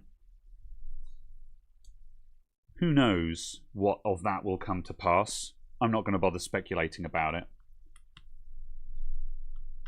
However, right now, AI is just the latest fad, and I fully believe that it's a bubble. I don't have a horse in the race, for reference and for disclosure. I have no horse in this race whatsoever, so I don't particularly care. But it is my belief that AI is a bubble. Much like cryptocurrency before it was. Siri's going to get better. Yeah, I haven't watched Apple's keynote about the Apple AI, and Apple will find a use for it. But at the moment, though, a lot of my resistance comes from the fact that just everyone is pushing it so hard without seemingly any use for it. If you want AI, let's look at useful AI that we already use, that I already use. When I need to find one of my photos, I can open Google Photos and I can type in hand, and it will show me pictures that show me holding something in my hand. And that allows me to very rapidly find a picture I'm looking for. I can search for car, and it will show me pictures I've taken of cars. Now, they used AI. They used image recognition technology in order to be able to recognize these pictures. That's a useful implementation of AI. But this is under the bonnet. This is something that's being used in the background. Another example is in a recent video, the new Intel CPUs just got announced, and I watched Jay's 2 cents video on it, and he said how it's got neural processors, and he said, I know you guys don't care about AI, I don't care about AI, blah, blah, blah. However, the neural processor in the new CPU, that can be made to do the work of handling NPCs in a game making decisions, which offloads work off of the CPU, meaning the CPU can run the game faster while NPC decision making is handled by a separate part of the CPU and stuff like that. This is AI working under the bonnet, invisible, instead of being now you have a random chat assistant that you can talk to. I don't care. I don't need a chat assistant to talk to. I will go and talk to real people, thank you. But by putting these things under the bonnet, that's where it actually kind of starts making sense. So to that extent, I start understanding it. But let's look at Samsung example. Everyone hates Bixby. No one cares about Bixby, and now Samsung are going to do Bixby 2.0 and charge money for it. Good grief, what are they thinking? You know. So yeah, VR took years to take off. Yeah, and even now it's a niche within a niche. No one cares about VR either. So yeah. And yeah, this is before we get in terms of chat assistants, this is before we get into the realms of just accuracy, yeah.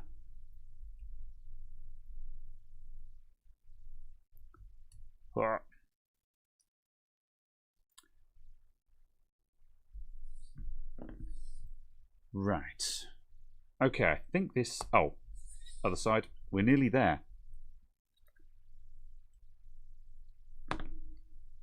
Finished having my massive rant now. AI will basically be like the tricorder in the StarTech universe once fully developed. Who wouldn't want a personal tricorder? So, let's pretend that it worked out as intended, and we had an AI assistant on our phone that could function as the Star Trek computer, that could function as what's the name of Tony Stark's assistant? Jarvis. Let's pretend that we had a Jarvis computer that we could talk to and responded in voice synthesis. This is not a terrible idea, because that allows people to communicate with their computer in a human way. I'm not opposed to that, but that assumes that we can actually build it. And this now leads us back into a problem. And I posed this issue in a episode of the podcast a few months ago, I think, where there's a theory that right now,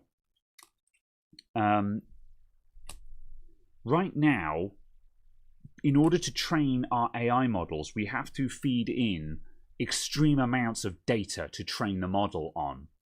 And the problem is that we're already deep into diminishing returns on volume of data in versus how much better the AI is getting. We're having to feed, let's say we started out by putting in 10 units of training data would equate to 20 units of intelligence.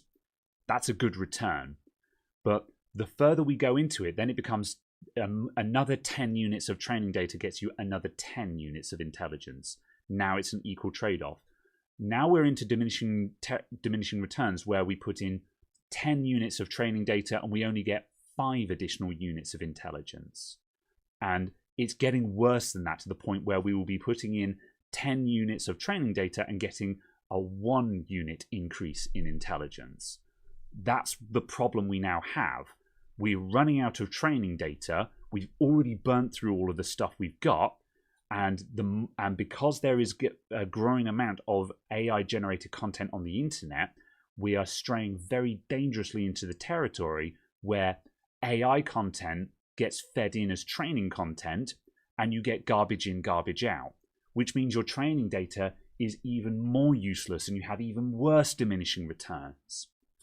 So there is a very strong argument that we're in a situation where AI isn't actually going to get meaningfully better than it is today without some kind of major paradigm shift in how it works. And no one actually knows what that paradigm shift would be. So even if we come up with an idea of what that paradigm shift would be, we would still need to actually, even if we thought of it and conceptualized it, we would still need to actually create that. So this is speculation, but just as people go, oh, it's going to be great, it's going to be the future, it's going to get better, today is the worst it will ever be. Actually, no, there is a counter argument that says that it will only get worse from here on out. So this is kind of the issue. You wanted Jarvis, but you got HAL 9000. I mean, I don't think we're going to get killer. We're never going to get an AI that will kill a human because it just won't have that functionality. But yeah, the point is that, yeah, I believe that AI is a bubble. And while I would love Jarvis on my phone in the most Hollywood sense, but I don't think our current implementation of AI is capable of that. I'd love it to be capable of that. That'd be cool. But I don't think it can be done with our current technology.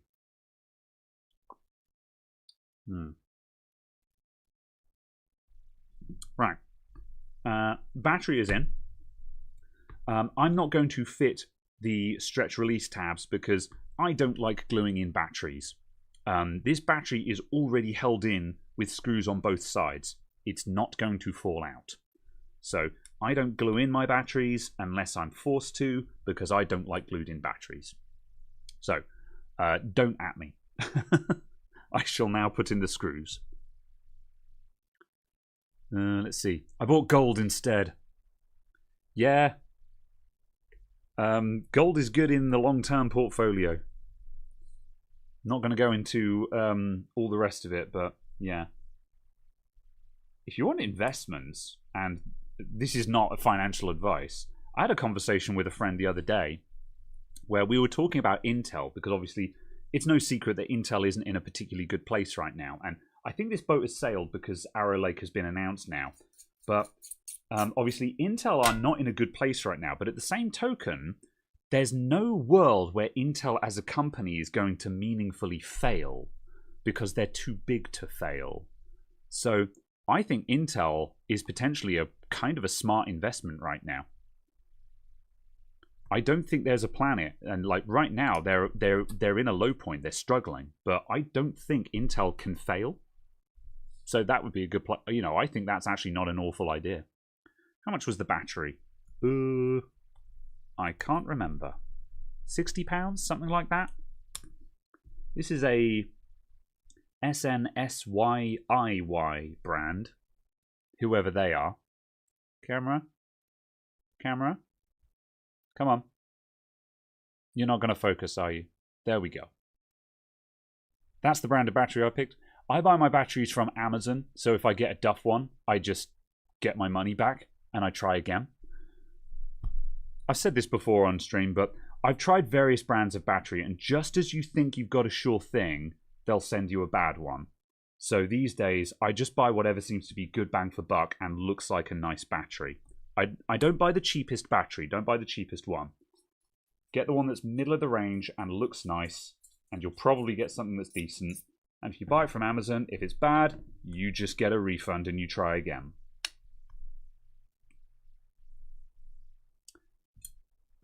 CPUs are just a small part of what they do anyway.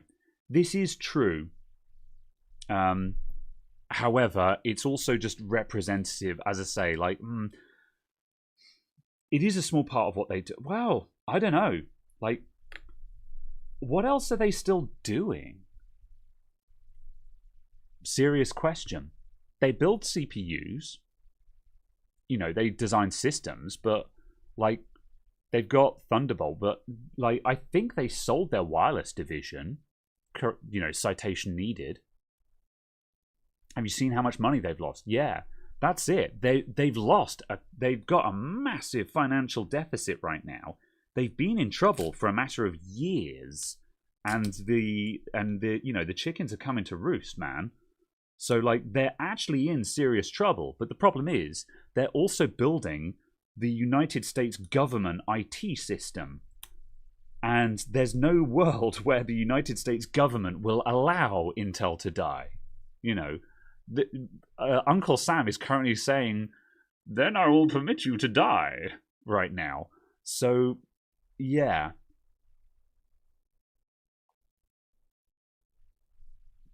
Consultants. Maybe. But that doesn't seem to be making them a whole lot of money right now. Otherwise, they wouldn't be posting massive losses. Have I missed the Keychron bit yet? No. I'm going to look at that after this. So that's coming up. I don't know if I'll be able to fix that keyboard on stream or not. It needs a new USB port. And I might have a USB port that fits it. US has pulled their funding for Intel. Oh, no. Oh, I didn't know that. It's a good thing I said this is not financial advice, because now I'm beginning to think that Intel isn't a smart investment in that case. My confidence that Intel would eventually bounce back was contingent on the fact that the US would just not permit them to die. Come on. There we go. Got to make sure that battery connector is all the way in. Alright. I will quickly turn this on.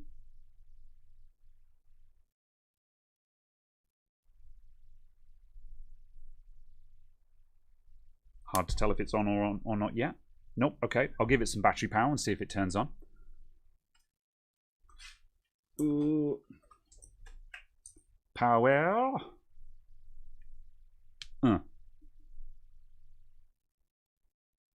Alright.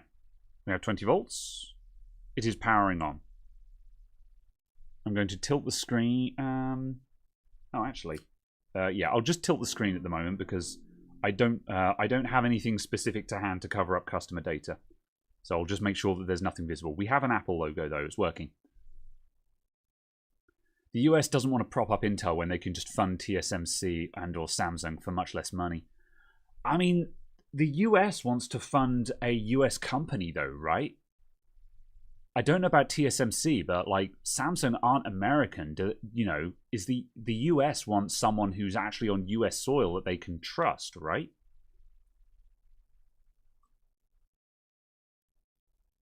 Yeah, and TSMC is in Taiwan. So, yeah. Okay, right. Let's do that, and then come back slightly. There we go. As you can see, the laptop is on.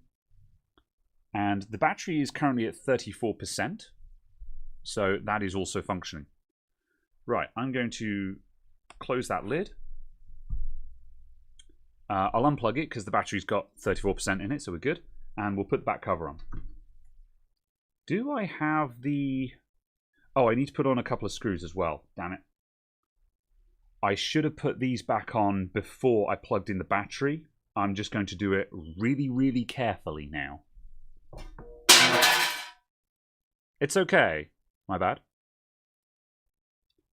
Whoop. Right. I'm going to use a magnet just to hold these screws.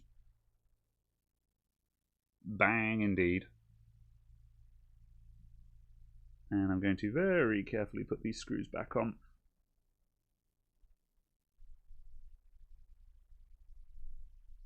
One. And two. The Keychron keyboard has a busted USB port, which is what we'll be looking at.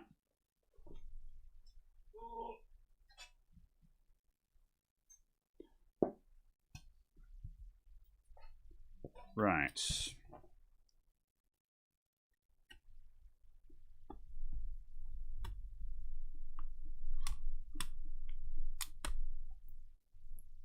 Screws. Really carefully. Crash. Shut. Okay, I need you. That's P2. P5. There we go.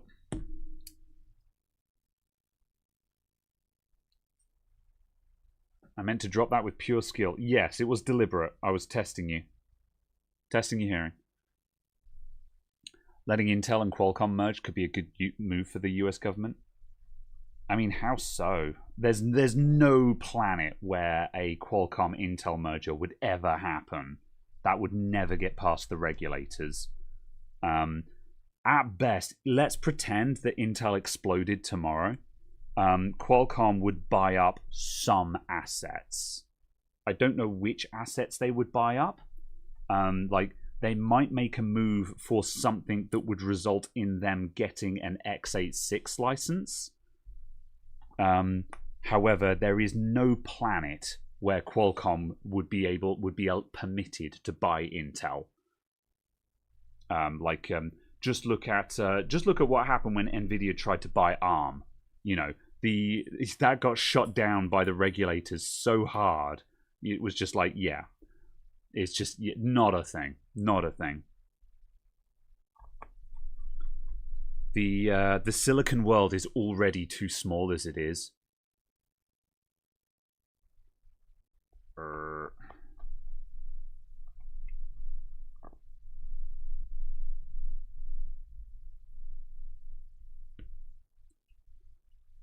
Somebody got his hair did. He sure did. I was tied down for the process. It was terrifying. To date, all AMD FPGAs made everything in Taiwan. You was amazed that Intel and AMD were allowed to buy Altera and Xilinx. Maybe, but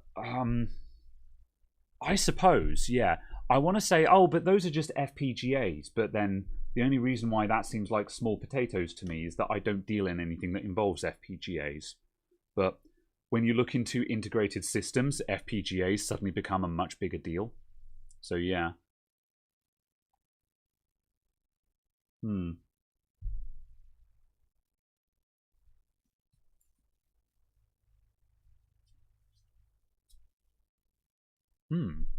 I didn't know that people were making stuff in Germany. Especially Infineon. That's kind of interesting. Alright. This is done. I'm putting it to one side. I'm going to go check on the ultrasonic as well.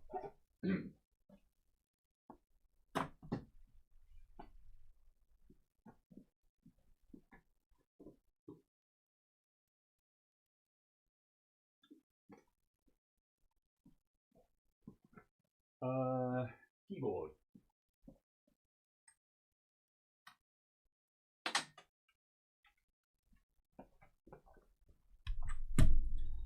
The ultrasonic is up to 30 degrees. My set temperature on it is 50, but to be honest, 40 is probably good enough. If it gets up to 40 by the time we're done with this, then we'll just roll with that. Okay, right. This is a Keychron K2. K2A3 to be exact. So yes, I think it's got blues in it. It sounds very satisfying.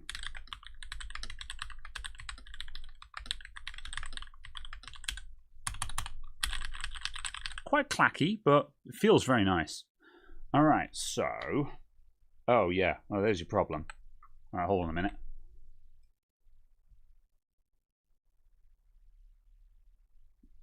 Right.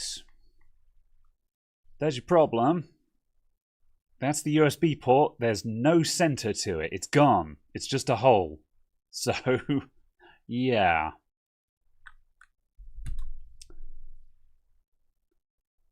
See a possibility of Intel going the way of IBM.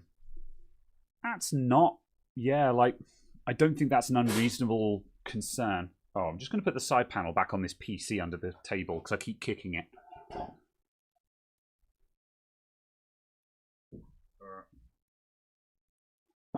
There we go. Type-C port became a lightning port. It sure did. All right. Let's see. Cool. All right. So let's start taking this thing apart. I've no idea where to start with this. I think we're going to have to take the keycaps off. There's possibly something underneath that label. There's a dip underneath that label. But also there are screws underneath the keys. Have I got a... Yeah, I have got a key puller here. Here's a key puller. I'm going to start pulling keys. All right, here we go, everyone. They're Keychron browns. That probably explains why they feel slightly different to cherries. Oh, I didn't anticipate needing to take the keycaps off, but let's just get on with this. It's very daunting to take keycaps off and put them back on again, but if you actually just sit and get on with it, it doesn't take that long.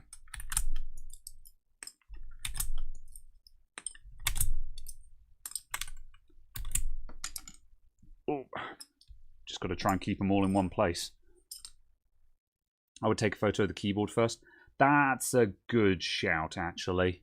Yeah, a bit late now, but bench link, screenshot. There we go. I've already knackered the top row, but actually, mainly just to check where the special keys go. Let's just quickly piece that back together again. It's a UK layout, so most of it isn't rocket science, but some of the special keys can be difficult to figure out. Like, what the hell is that? What does this mean? Unfathomable. Backlight was in the top right. Escape. F1, F11, F12, F6, F8, 9, 3.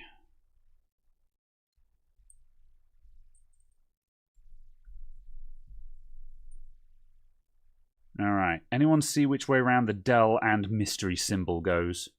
Minimize. That would be interesting. Can always rewind the video. Yeah, we'll find out. I'll take that picture again now just for good measure. That's correct. Cool. Thanks, Royal.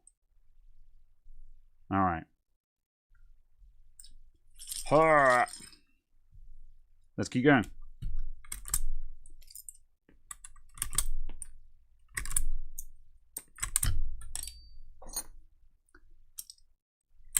Dell is second right. Good. That tallies with what everyone else is saying.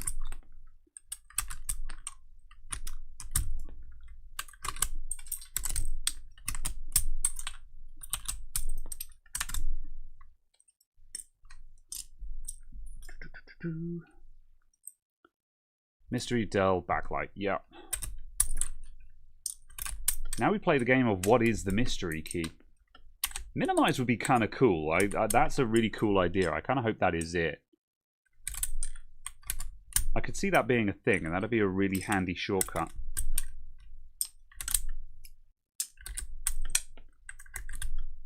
Or just show desktop, maybe? Or it might just be like a programming key for macros or something.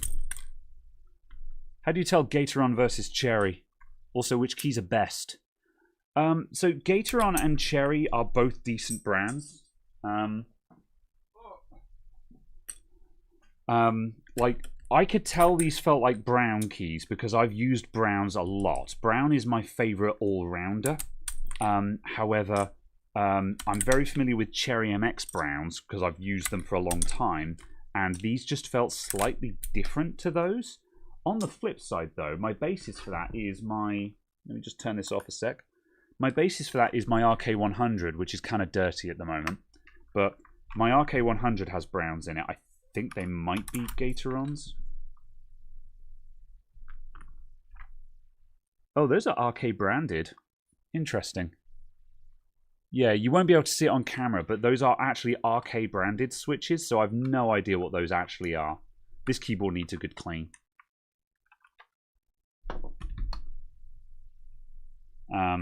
But yeah, personally, I'm of the belief that you can never go wrong with Browns. Everyone's got preferences, though. I think something that is slightly heavier than a Brown will feel really good. I use a very heavy tactile switch at home, which I think feels awesome. But I can also see, you know, Caradog thinks they're a little bit too heavy, and I kind of see what he means.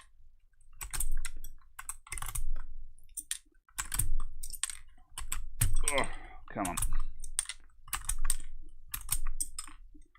Some of these keys probably don't need to come off. However, if I start looking for screws and miss one, we'll just lose more time. So I'm just going to take all of them off.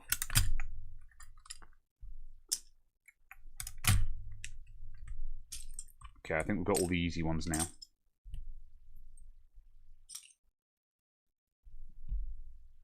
Okay. Tab. Caps. I like the Windows key. Like the actual printing on this keyboard is cool. That's a cool Windows symbol.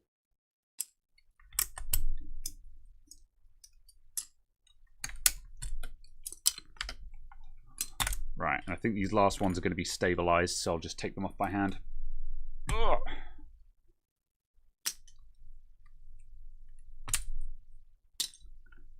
Ooh. Lubed stabilizers, very nice. Ah. Come on, spacebar.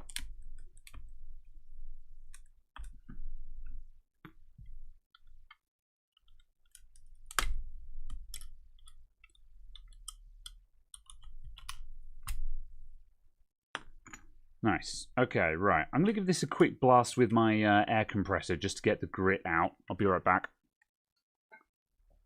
I'd be singing Here Comes the Crumbs. Yes. I'm going to get rid of them all before we see them.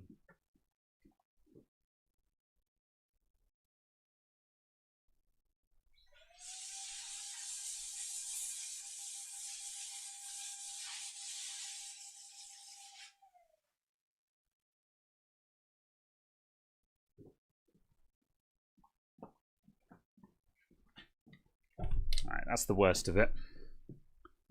There's still some more there, but it's a keyboard. There's always going to be grot. Alright. The ultrasonic is up to 35 degrees, so yeah, that's definitely going to be ready to go by the time we're done with this. Whose keyboard is this? It's some customer. Our customer. Alright.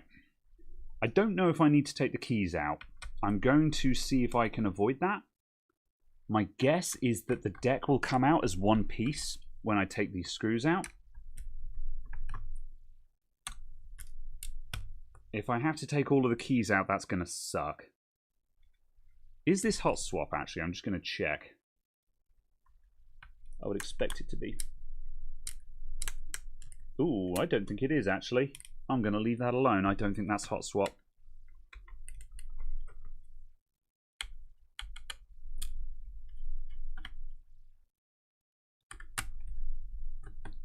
Might be an older one then, this.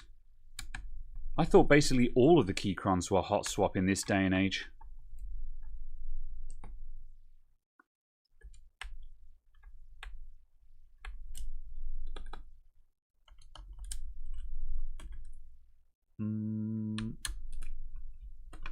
Yeah, Keychrons, yeah, we'll find out in a minute. Right, that's all of the screws out, so I should just be able to dump this out now. Yes. Alright, there's the battery because it's wireless. Oh, there's the rest of the USB port. Hi. Right, let's just disconnect that. Pain.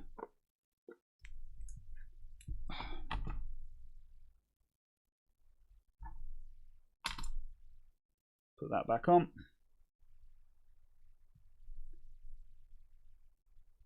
Damn it.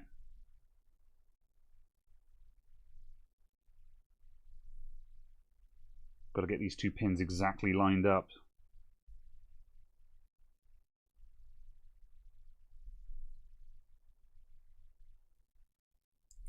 Why?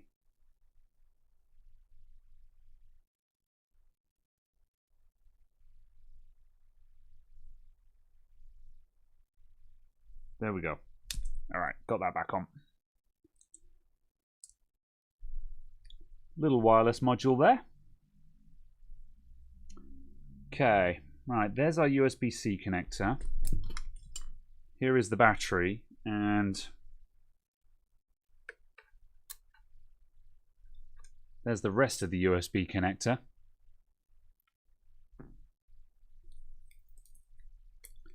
How big are you? All right, that is a 60-60-90, 4 amp hours. Thank you very much. I think that's like twice the size of the one in mine. Cool.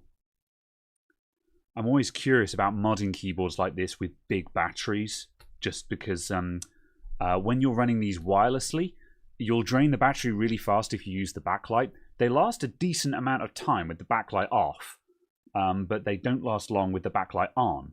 And I kind of like the idea of putting a massive battery in one of them so you can just use the backlight on wireless mode. Which MCU? I think this is an I/O breakout. I think that's just a serial extender. I think the actual microcontroller is probably on the other side of the board. And just to confirm, they are soldered switches. It is not hot swap. Which means we're going to have to be pretty darn careful.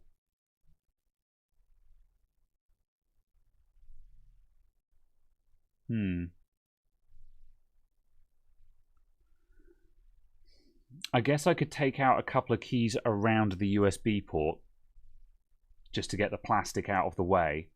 That LED is going to be a bit vulnerable.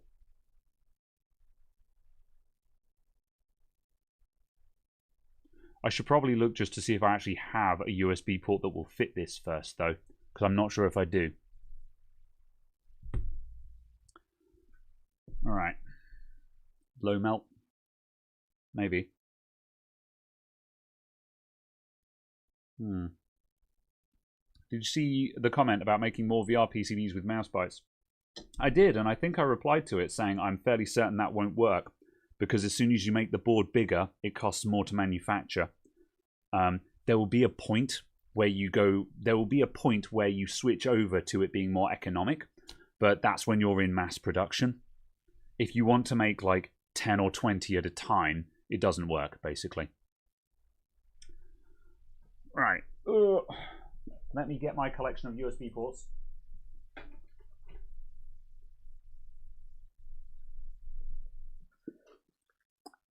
These are mostly micro B ports, but I think there's a couple of Type Cs in here.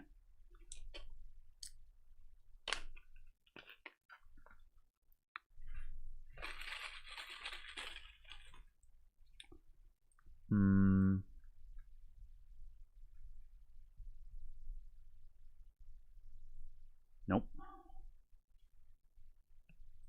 Oh. Oh, there we go. Oh, that looks like a switch port. Yeah, that's for a switch or something. It's certainly not what we're looking for. I don't think I have a USB port. Ah, what are you? Nope, you're micro B.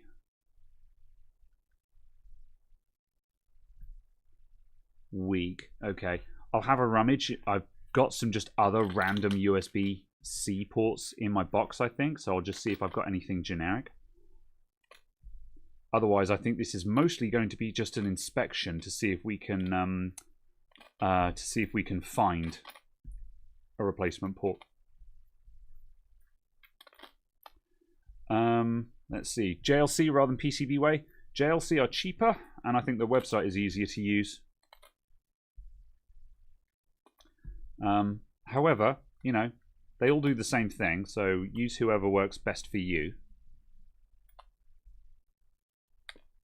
But yeah, I've always used JLC just because they're cheaper, basically.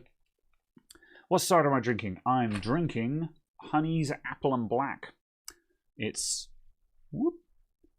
cider with some blackcurrant in it. It's very good, this one.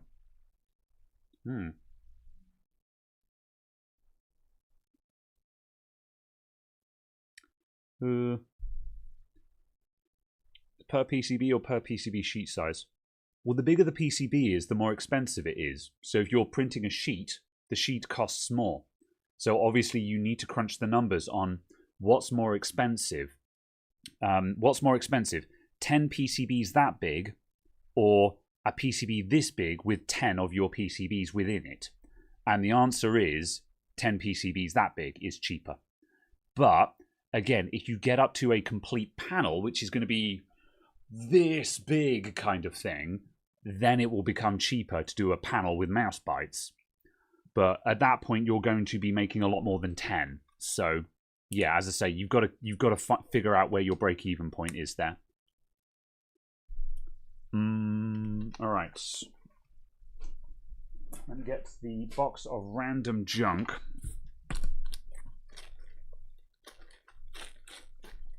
All right, I just put you there. Do I have? Oh, there we go. I've got a B port. We could put that on it. I'll make that fit. There's my known good battery.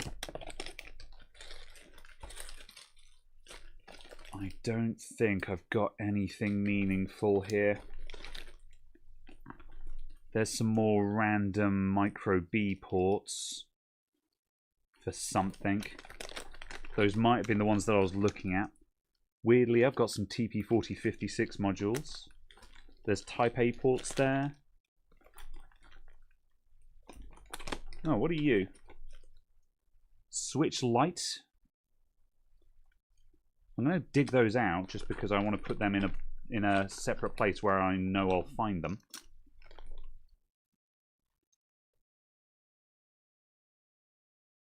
That's another Type C port. However, that's not going to fit this one.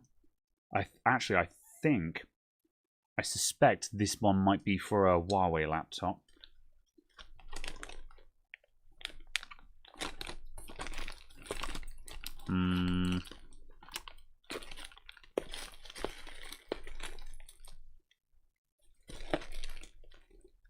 No, there's nothing in here that I'm going to be able to use. Alright, that's unfortunate. I don't have a port for this. So, I guess we could do the legwork and just take the old port off and locate the new one. So the primary concern is we've got a charge status LED directly next to it. And we've got some switches here. So, using hot air is going to be a bit sketchy. I might desolder these two switches and then very gently hot air that LED off the board so I can get it out of harm's way, and then I can just hot air the port off of the board. I think that's going to be my strategy. Use low melt.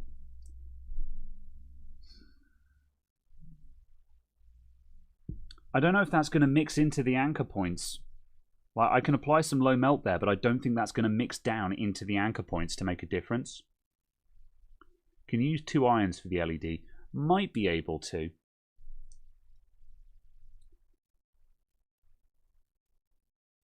Yeah, actually, I might be able to. I think I might be able to Iron Hero the LED off the board. I think I could get onto the back of that with a knife edge. Yeah. Can you cut it off? Well, I want to save the. Oh, cut the port off. I'm not going to risk that. Let's try and get the LED off first, because if we can get that LED out of the way, that reduces the danger a lot, because the LED is the guy that's immediately going to get demolished by hot air.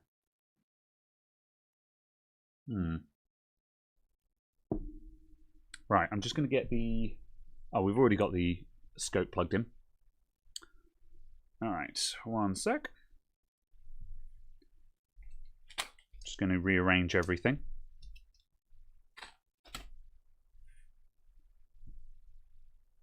Pow.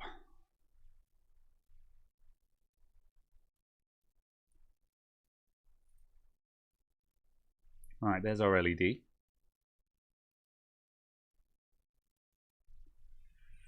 I'm going to come in from that side, I think. So, the soldering iron is off at the moment, it's cold. If I come in there and just do a little bit of, yeah, maybe.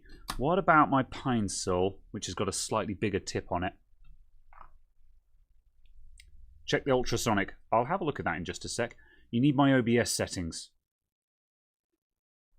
We can check on these. At the moment, the current setup I've got isn't great. Hang on a minute. If I do this, there we go. This is my right hand monitor at the moment. And at the moment, I'm being really dirty. I've got a scene here, and I've just got all of my things here. So we've got a display capture. That's the face cam. Then the live gamer is the microscope. So that is currently behind. And then bench-link, that's the bench cam. So I'm just at the moment, I'm just turning these sources on and off. I should have a scene for each separate one.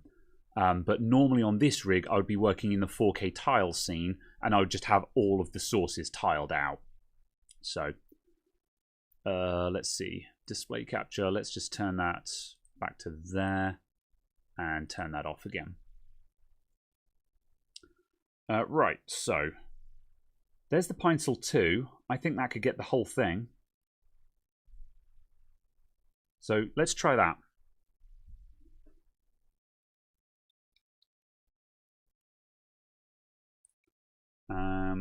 I'm going to put some flux down on that.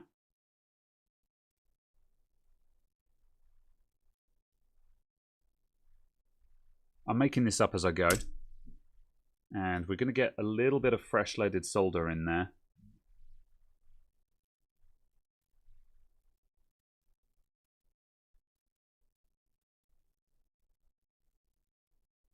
You can just nick the back of the LED, that's okay. And I'm going to inevitably. I'm just going to come in and touch the side.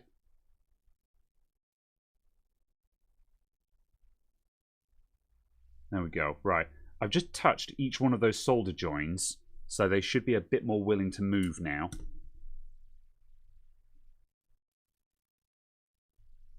See if we can get all 4 at the same time.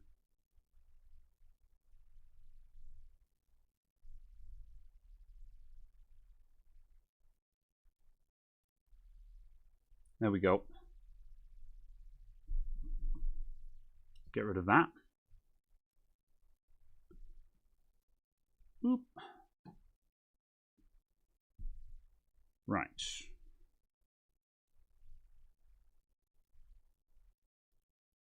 So there's our LED. And you can see when we look at the side, it's a side firing LED, and it's looks like it's RGB. It looks like we've got 3 chips in there.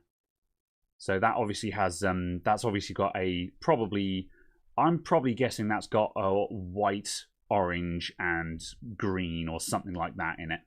But we've just managed to remove that with just nicking the back, so that's fairly safe.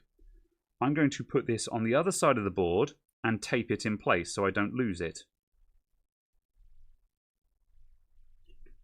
One momento.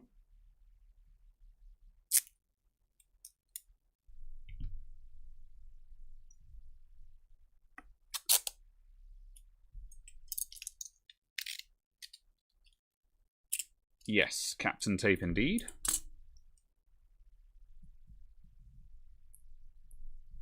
There we go.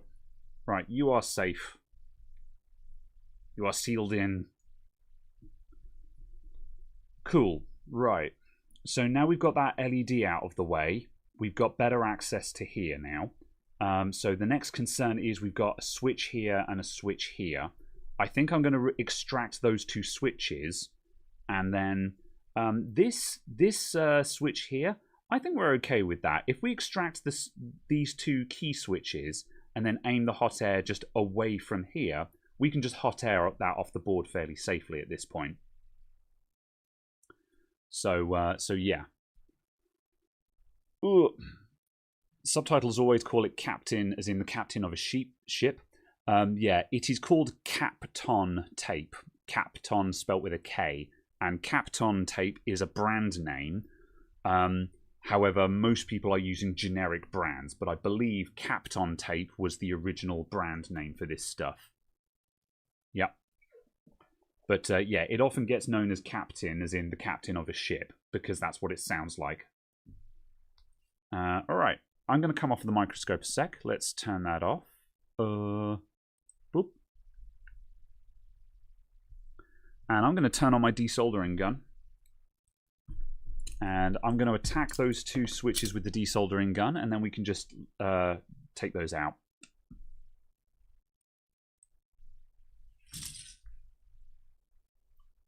That'll do. All right. I'm going to go and check on the ultrasonic again. Be right back.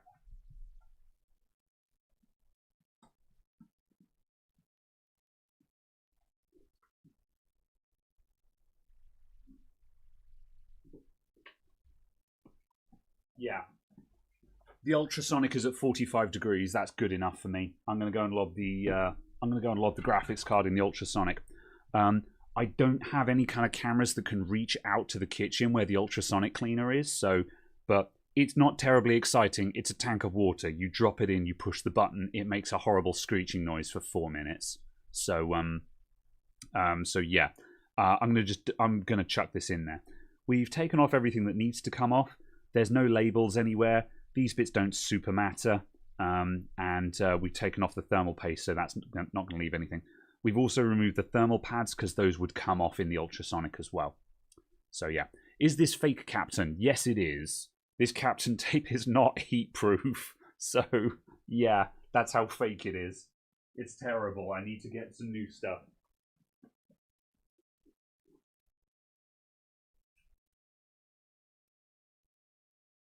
Oh, also, just for good measure, before I get this started out, let's just take a picture of it.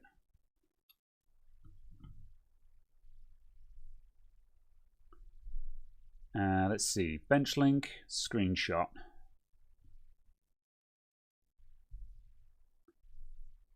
Bench link, screenshot. There we go.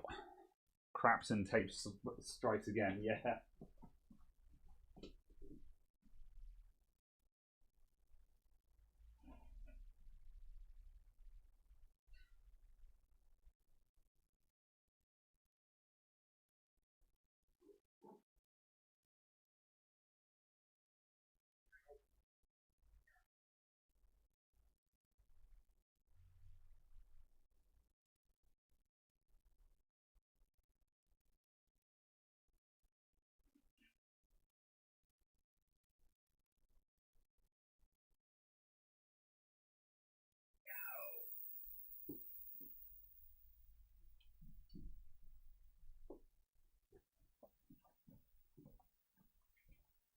Alright, I don't think the ultrasonic will come across the microphone from here, so, however, ultrasonic cleaners are extremely unpleasant to sit next to when they're running.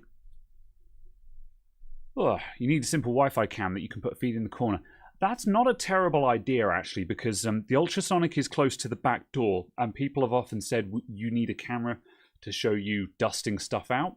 And like having an IP camera in the corner so it can look out the back door to see me dusting something out, or it can rotate to look at the ultrasonic would be kind of neat.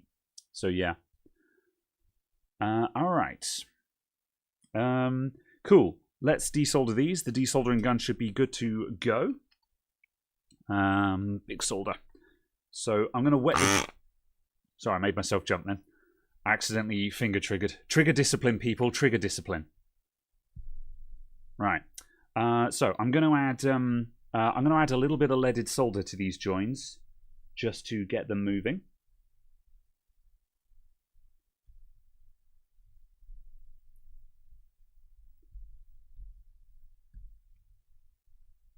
And now we'll go for the desolder. Sounds like a duck. It does. Get ready for noise, everyone. Here we go.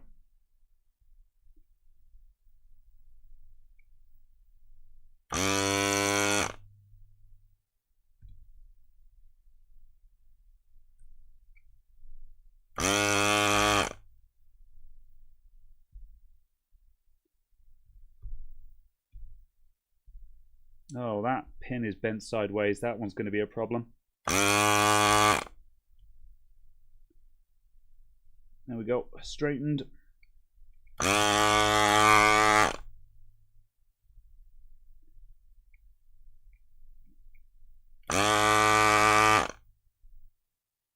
Okay. You could use your phone as a webcam. This is also true, but it's more set up, I guess. All right. Right, so those switches are desoldered now. You can see the difference between those are the soldered joints, those are the desoldered joints. So now I'll just give those pins a poke just to break them loose, and I should be able to pull these switches out then. Looks like the desoldering gun is coming apart. Yeah, it's not literally falling apart, but there's gaps in the back. It goes through a lot of heat cycles. I've left it on overnight more than once by accident. Right. Are you ready to go? Not quite. Just going to attack those with the soldering iron a little bit.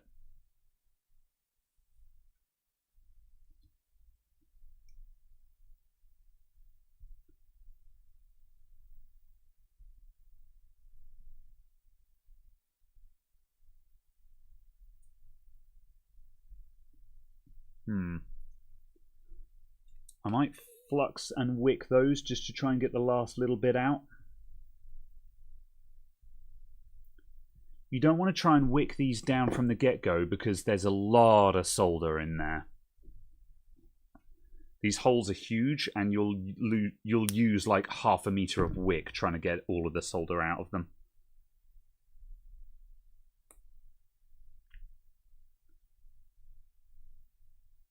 There we go, that guy's clear. Whoops. That guy's good.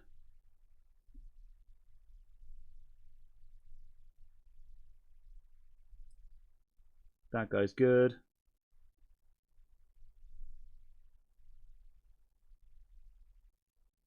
And that guy's good. Oh, it's textbook. It's textbook. There we go. So we've just got those last little bits of solder out of there, so those switches will pull right out now.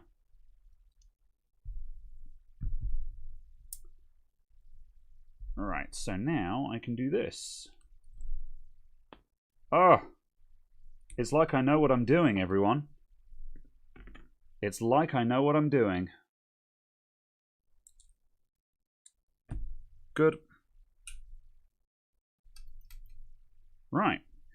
So, now those switches are removed, we've taken all of the delicate stuff out of the way, so we can now go ham on this port without fear of breaking anything. The deck is metal, so we don't need to be scared of that. And so now I can just attack that directly with hot air, and that'll come straight out. MX Brown, ugh. MX Browns did nothing wrong. I'm going to go and turn the card over because the machine just beeped.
Oh, cool the metal with a wet cloth. It will heat up.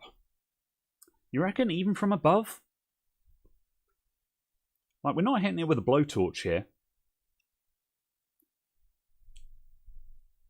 I could slide, like, some cardboard. I could slide some cardboard in there just to shield it a little bit. I might do that.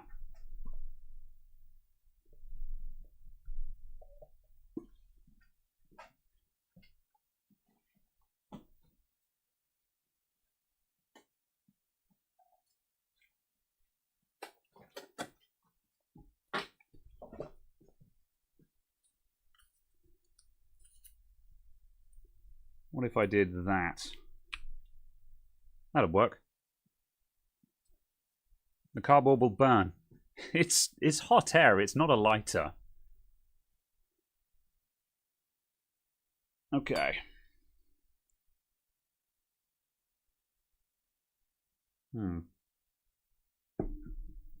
Like, actually, just out of interest.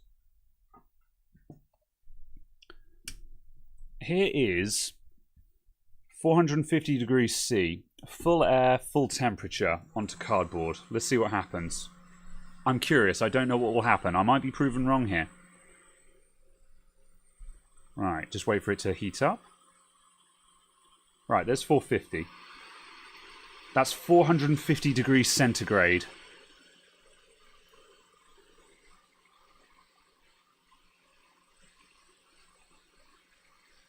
There we go. I took it a while.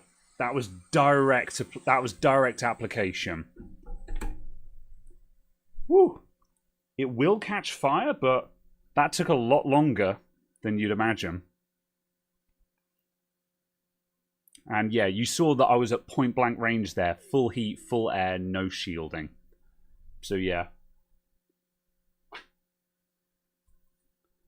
That took less time than expected. Yeah. How dare you burn the JLC PCB box? Okay, right. So let's go 400 degrees, full air, and we're going to take this guy off. I think I will wet the joins with some leaded solder, because that will help them move better. Let's just come in under the microscope. I had no idea you wanted a new shop again. How dare you? I know what I'm doing. That's the wrong thing. I know what I'm doing. Right. So we're just going to touch all of these joins with some leaded solder just to get them moving nicely.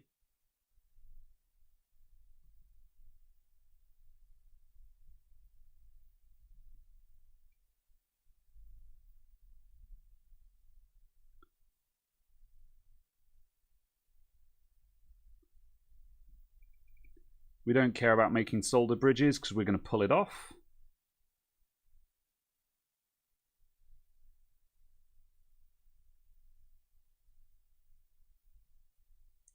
You know, in fairness, I think we probably could have got some low melt in there. That took the solder a lot better than I thought it would. However, by removing everything that we're worried about, we now don't need to worry about anything. So, yeah. Time to delete the VOD for insurance claims evidence stuff. Maybe. Okay, here comes the hot set.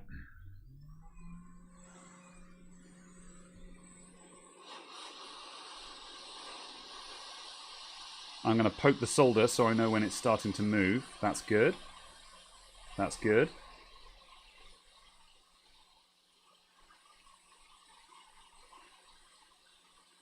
That's good. I think we're good. And we're off. Hello, Deaf Gamer. Okay, right. There's the remains of our port.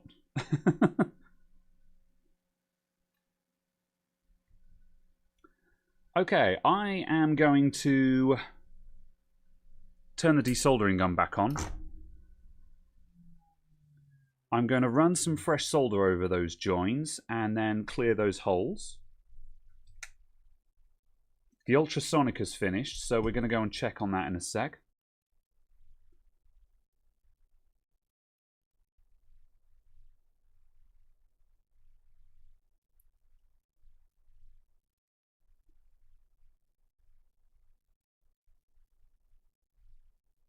I'll wick all of that in a moment. Okay. Low melt will be enough. Sure, but we still needed to move that LED if we wanted to protect it anyway. I think it swings and roundabouts, personally. Well, you know what? Maybe the low melt would have been enough for us to not remove the other things, but it's kind of, there's multiple ways of doing a fix, so sometimes showing the long and arduous way can also have value. Ooh.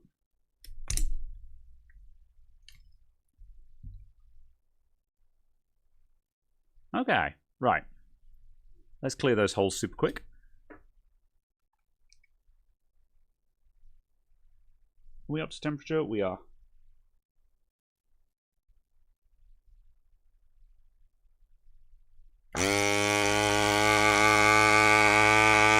Oh, you whore. I think it's blocked.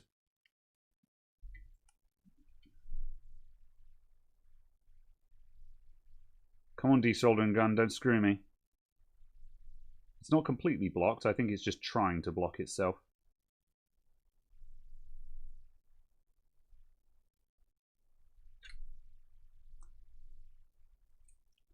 Where is my deblocking poker? Moo.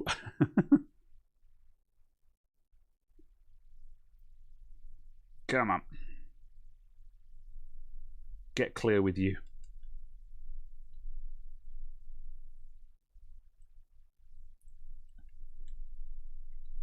Did you find a new port? I missed it. No, I don't have one, so we're going to look on eBay for one in a moment.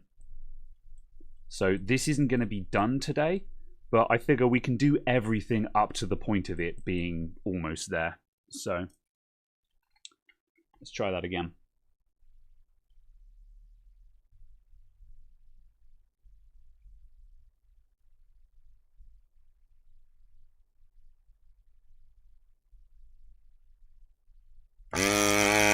Ah, we're good, we're good.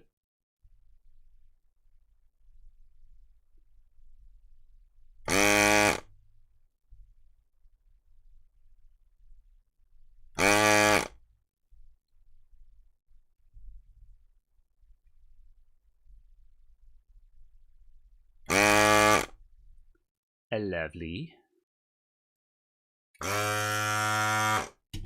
Right, hopefully that should stay clear now. Right. So here's where we're up to. So as you can see, we've got some lovely clear anchor holes now. I'm just going to wick down those other pads to clean those up. And we'll have a really nice clear space ready for a new USB port. Let's just put a splash of flux on there. Get the wick on there, and then that's good to go.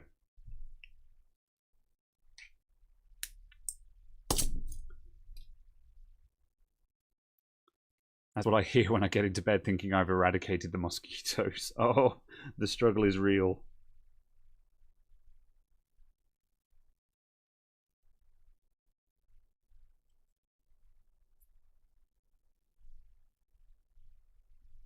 Really shouldn't go sideways across the pads like this. We should go up and down.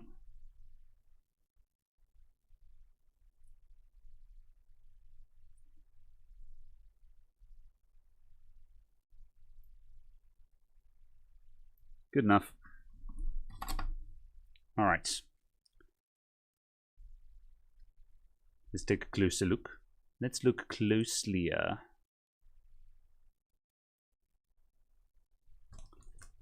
IPA and cotton bud. In the UK, we call Q-tips cotton buds.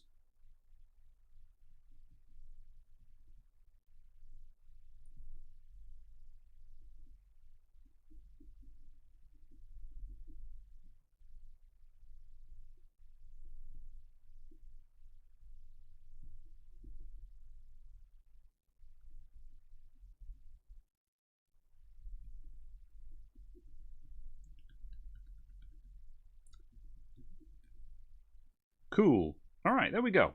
So that is now super nice and cleaned up, and now we just need a new USB port to drop in there, and we're golden. So yeah. Q-tips, what a silly name. You should already know how to Q. Does one still have a spare NLBA? Yes, and I will hook you up. Yeah. I'm not going to do anything about this right this second. Nag me about this on Tuesday, and I will, because I've got the box spare. I just need to see what accessories I have spare, so I know how much of a kit I have that I can send you, basically. However, I can definitely send you the actual unit itself. So, all right. Here in the UK, when I was a kid, we had Q-tips. Oh, I've always known them as cotton buds.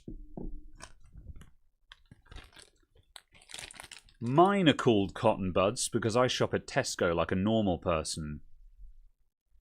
Behold, Tesco loves baby. Cotton buds. They're soft and hygienic, everyone. I'm running low. I need more. All right.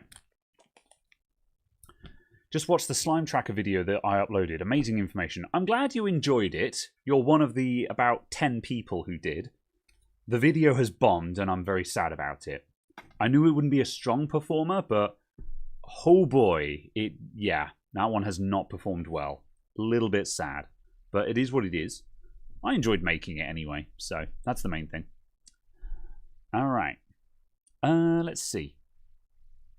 I'm considerably older than you. It is true. It is true. Right. Okay. We've gone as far as we can with this. So I'm going to put the deck back in the case because I can. We'll just tidy pile this. Whoop. Put that there. And I'm just going to pile all of this back on here and put it all to one side. No, we've got screws as well. You know what? As a special treat, I'll find a bag.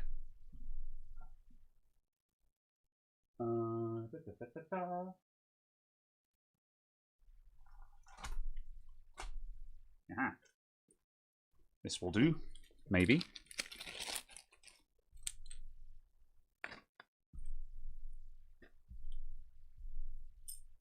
No.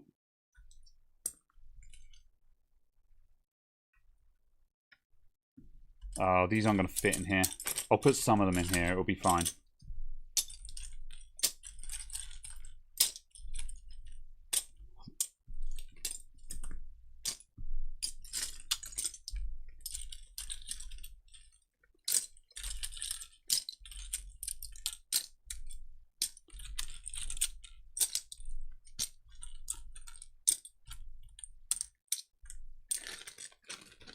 Right. One. I think I've got another one. Here is another bag, which probably would have fitted all of the keys, but it's fine.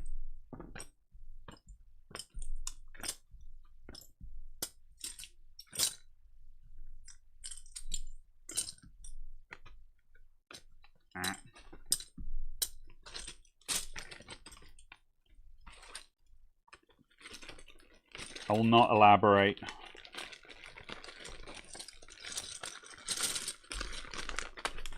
There we go. It's fine. It's fine. They're contained. It's fine. All right. Oops. I'm trying to put away my key puller before I lose it again. All right. Yeah.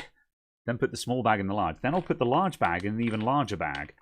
Good. Right, that's all going to one side. Let's see if we can find a replacement USB port. But firstly, I'm just going to take a quick 2-minute break just to... I need to rescue that graphics card and just alcohol wash it. So I'll be right back, everyone.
All right, I think we're good. Whoop.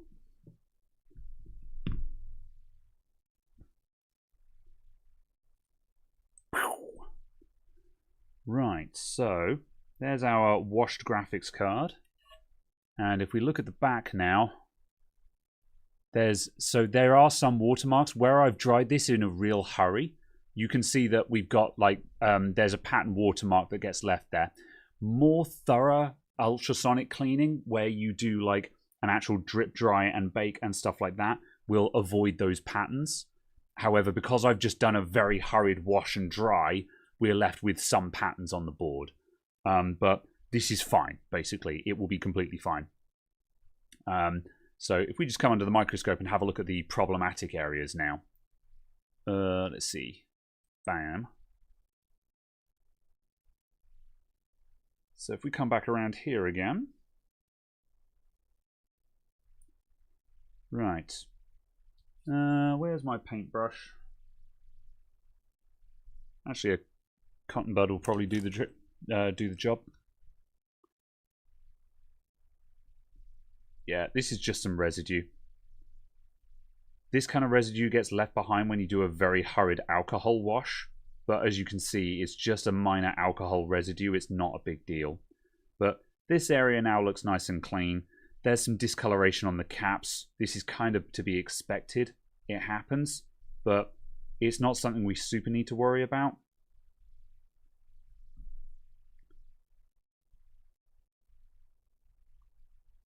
Little bit of corrosion on there, but that's just surface. We don't really care. And if we move across, all of the tide marks are now gone. And this area where there was some corrosion on that chip, that corrosion is gone. So this all looks okay now. Again, lots of tarnishing on the tips. That'll happen. It's not anything that we actually need to super worry about, though. So that'll do. It's good enough that we can put it back together again and give it a test drive.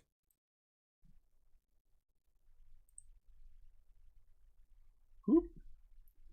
Okay, let's find this USB port just to tie off that keyboard. Then we'll put this back together again and we can come full circle. Nothing worse than tarnished tip. I know, right? Right. Can't for the life of me understand why viewers don't enjoy the tracking vids. VR is a niche area and a lot of people don't really care about it. It's not something that they feel applies to them. I was kind of hoping to capture more of a external audience with it. And I was also hoping that more people would find it interesting for the sake of manufacturing your own widgets. But it kind of is what it is. So yeah. Also, just what doesn't help is the algorithm's own feedback loop. There was not an initial big reaction to the video, which means the algorithm didn't push it, which means it got seen by less people, which means it couldn't get more views. The algorithm is self-destructive. If people don't like your video, then it won't share it to more people, which means you get even less views. It's terrible, basically. If a video doesn't immediately get off the start line, the algorithm will just bury it, basically. It sucks. Some of those solder joints have started to get eaten away, though. Yeah, this is true. We'll see how it goes, I think. Like, the question is like, I mean, what would you suggest with that? Are we going to do a flux and boil on the whole thing? I don't think it's going to be that much of a problem, personally, but, you know.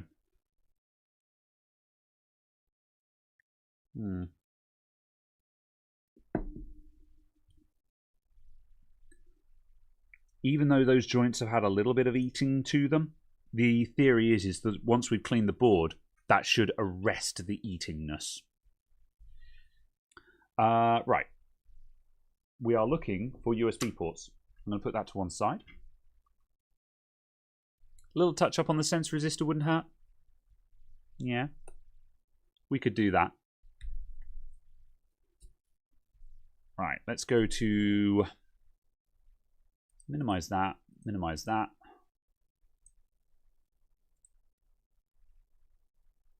Have I got anything sketchy open? I don't. Good. Let's do that.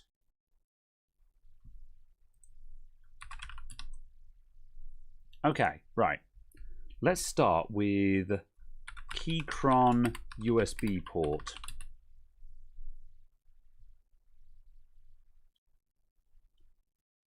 I just touched some of these with the soldering iron and then quickly find that some of the components need to be replaced because they're too corroded.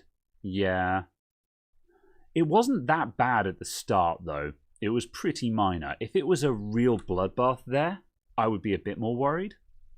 Probably a nudge test on the worst lookers. Yeah. Okay, well, when we do the assembly in a minute, we'll give them a poke and we'll have a look. Let's see. So, the most obvious search term isn't getting us results.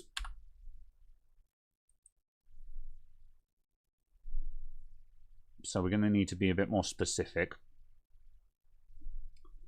What if we do Keychron K2 USB port? No.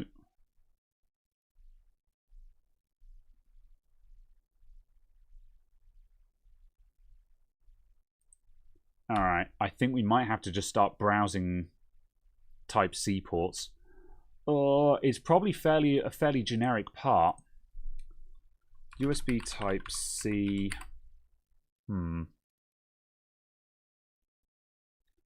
Port. No, I don't want accessories. I want the literal connector. Replacement? Yeah, that's a good keyword. Oh yeah, yeah, there we go. Now we're cooking. We're getting switch port replacements.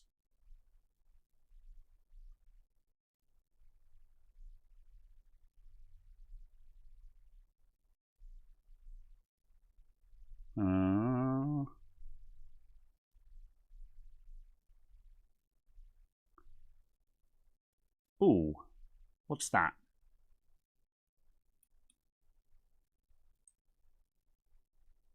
Oh, they don't have very good pictures of it. That looks pretty good. I'm going to hold up the port that I've got. Those anchors look pretty good to me. And the pins are just a generic pin arrangement at the back. How many pins do we need? Hang on a sec. Where did I put... I should have taken a picture of it. SMD USB-C? Yeah, okay, let's keep that to one side. It's not SMD though, it's through-hole. Well, kind of. It's got through-hole anchors. SMD USB-C. All right. That gets us a very good selection though, you're right. From the UK, please. I don't want to wait 3 weeks for a USB port. Okay, so here's some generics. These don't have enough pins on them, though. This is getting us cheaper results, though. Look at that a sec. That was the first one we looked at. That looks extremely promising as well. So that's got 2 pairs and a bunch in the middle. 2 pairs and a bunch in the middle. This is the same port, but this one is a lot cheaper. So we've got an improvement. I think that's it.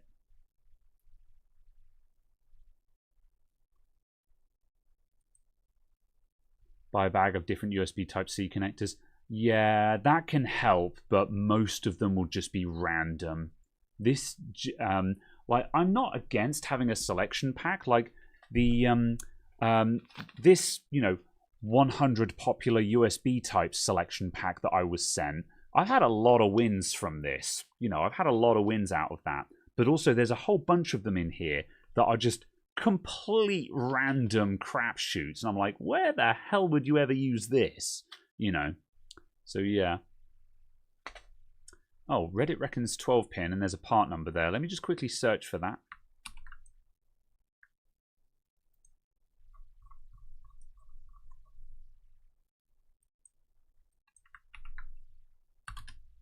That's a hyper-specific thing. No.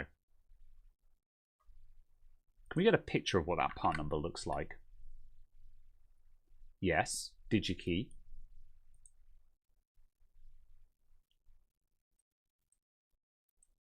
Oh, that's got 2 rows on it. That's no bueno. Yeah, that ain't it.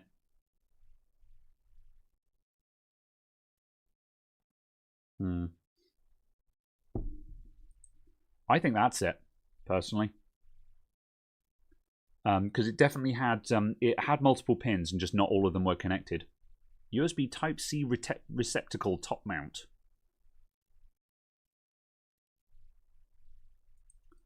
What am I drinking there? I've got apple and black cider.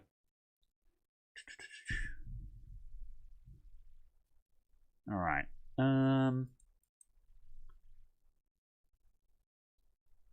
View deleted message because it got deleted. Let's just try that just as an interest thing. USB Type-C receptacle top mount. There's a special treat. Is that how you spell receptacle?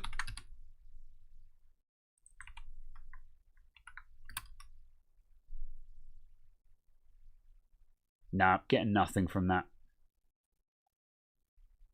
Nothing useful anyway. I think that's it. I think I'm going to roll the dice on that. Where's the port you removed? Oh, hang on a sec. Do I have the centerpiece? Oh, I do. Let me just try and piece this back together again.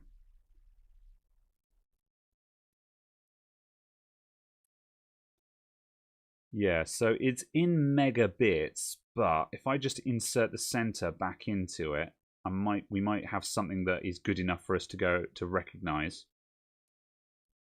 Yeah, there we go. Right. Now a sec. Where's the incoming microscope?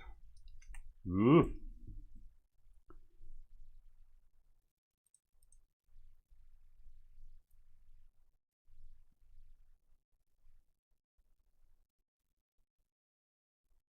Right, so here's our Type-C port. So yeah, look at that. It is correct. So we had double pins there, and a bunch in the middle. And looking at the side profile of it, looking at the anchor shape, yeah, that's definitely it. We've definitely got it. It's a generic part. It will be a generic part. So yeah, if we compare that to that, that's definitely it.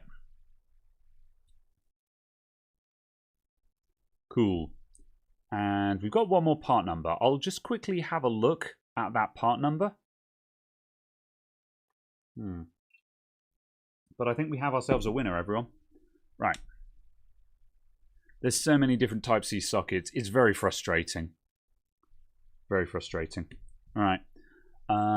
Okay, so what was that? USB 4105 GFA. Let's just see if eBay has that.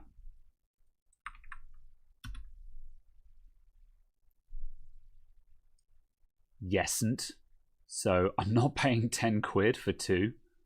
However, we can look at it though. No, we can't, because that's the only picture they've got. The 3D render is all they have.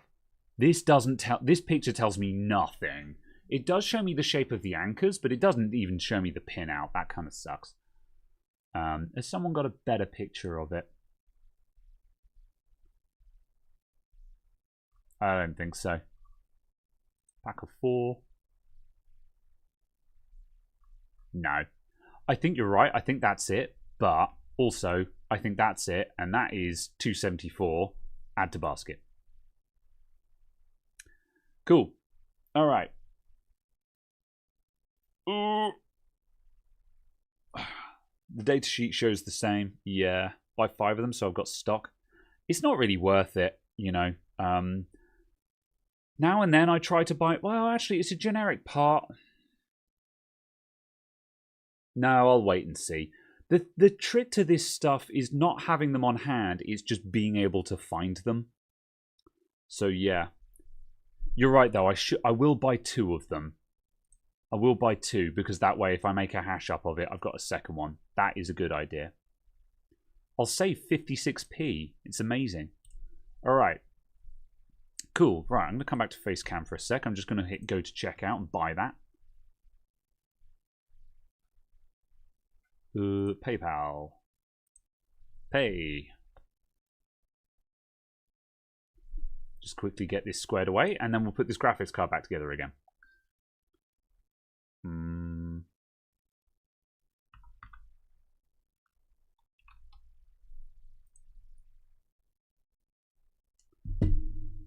Yeah, if you're replacing a connector, like I said, I don't really bother stocking up on a connector unless I know I will need more. Like, for example, I'm doing a lot of PS5s at the moment, so I'm buying the connectors for those in like 5 packs because I'm confident that I'll need more of them. But you always buy 2, because that way, if you just make a complete hash up of the connector, you get a second swing at it. So yeah.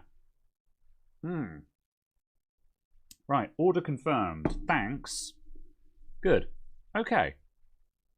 Let's close all of that.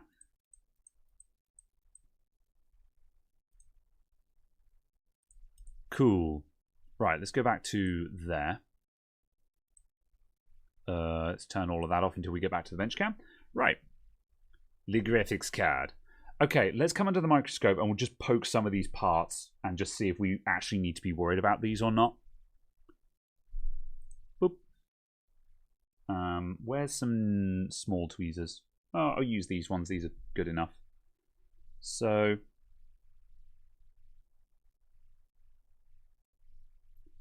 what are we doing? Do we just want to poke a bunch of these? Like, the problem is like, if I really shoved, I'm sure I could knock parts off the board, but I guess we're just checking that they're not fragile. In my opinion, if they were gonna fall off, they would have come off in the ultrasonic, but like I say, I defer to you guys. Like, are we gonna bother with that? That's pretty well soldered on. That's just cosmetic. What do we think? 80% of the GPU works? I'd say higher than that, personally. I've got a lot of... Well, no, you're right. We don't know for sure. Yeah. Let's go over to here again. Yeah, that's fine. Like I say, we've got some tarnished end caps, but the solder joins all look good to me.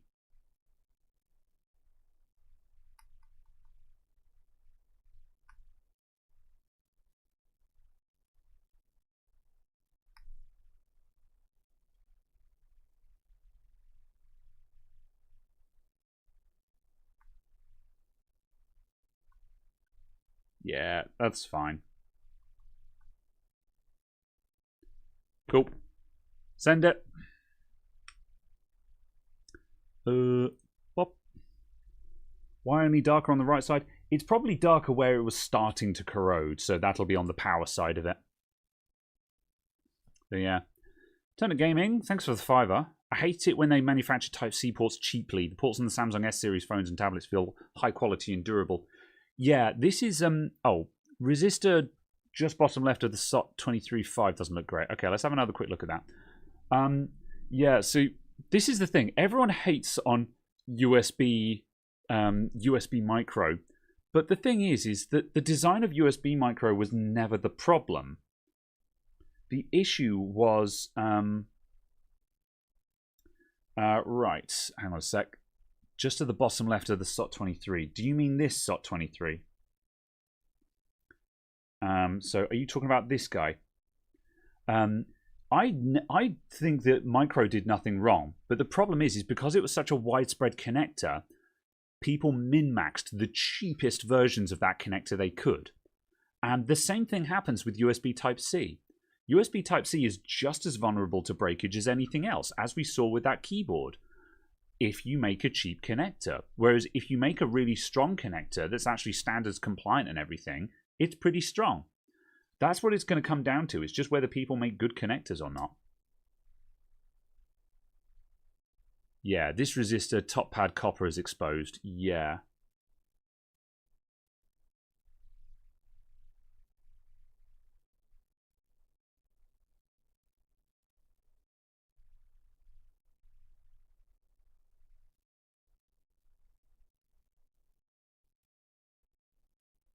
Oh, come on. Let me just drop the scope down a bit closer.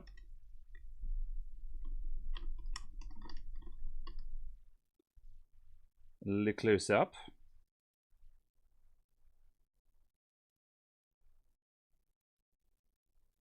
Yeah, there's certainly not a lot of solder there, I'll give you that. Let's just touch that up, just to make ourselves feel better about it.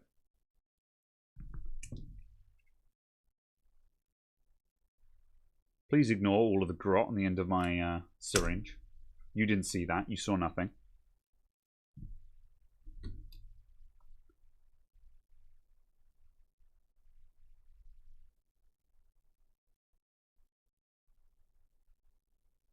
Oh, come on.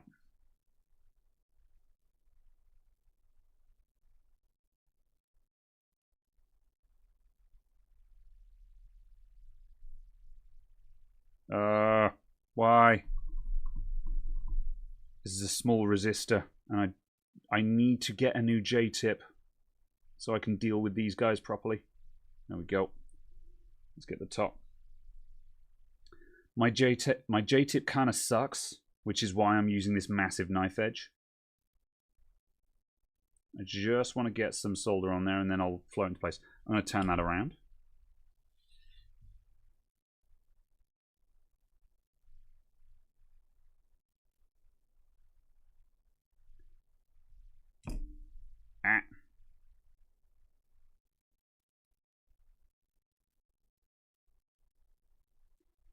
Pain.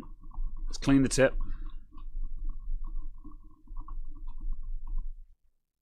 I might actually put the J-tip on and just see if it's going to play ball with me or not. I don't think it will actually help, though.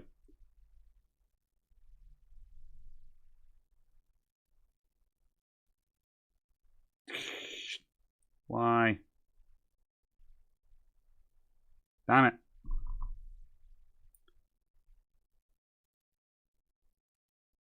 This is why I'm trying to use just the tip to stop it immediately climbing onto the iron. Solder. Flux even. Maybe try and measure the resistors before messing with them too much. Yeah, maybe. Tell you what, I'm just going to touch this one more time. If we get this one on there, we'll be happy.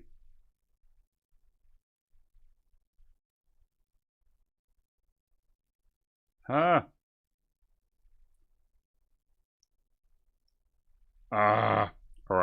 I'm going to try putting the J-tip on.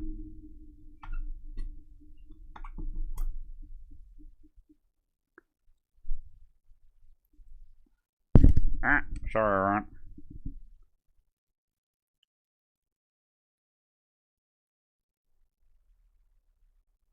Come on, iron. Switch off.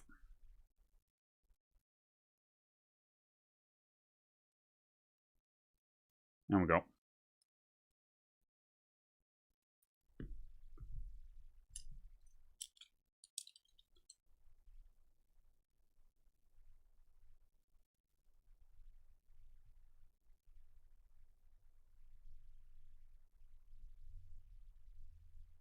Yeah, it looks okay. It just needs tinning.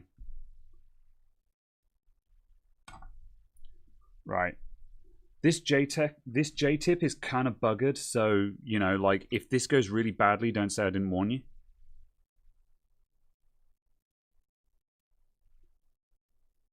Oh no, it's mega bent. I dropped it at some point.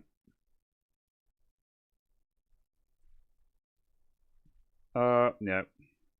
And this, everyone, is why I didn't want to use the J-tip, but it has got a smaller tip. I'm going to trim the end of the solder because it hates me. I know. I told you, Mato. I told you. I said my J. Yeah, I told you the J-tip was buggered. Don't say I didn't warn you. I said I'm not using my J-tip because it's kind of crap and wrecked.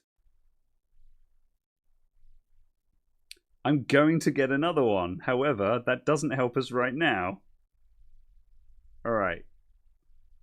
Come on. Get on there, you bastard. Just 10. I just need you to adhere. Once there's some solder there. I hate 0201 so much. It's not going to go. It's not going to go.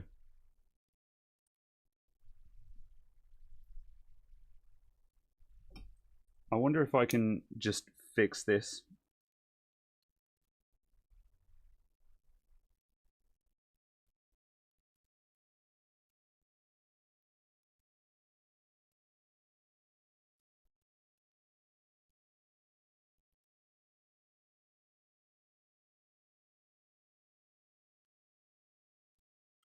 Alright, I'm straightening my tip, everyone.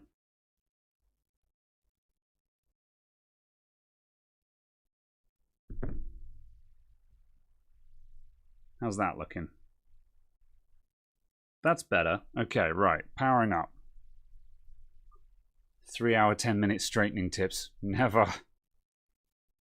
Tin on everything other than the resistor. Mood. Alright.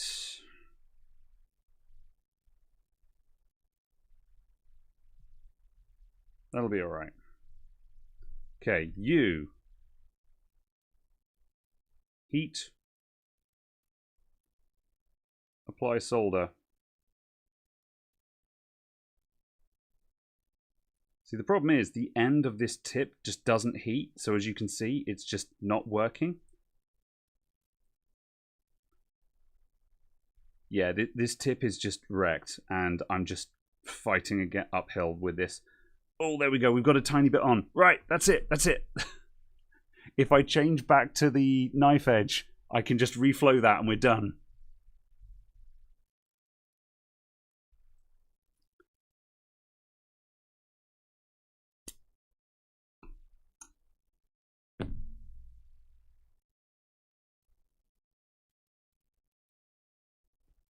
Right.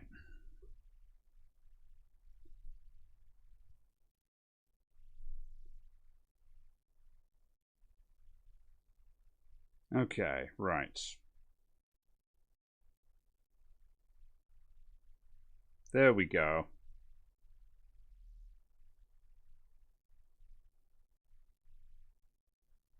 And can we just touch you? All right, I'm happier with that now. Okay. I left the alcohol in the kitchen. Be right back.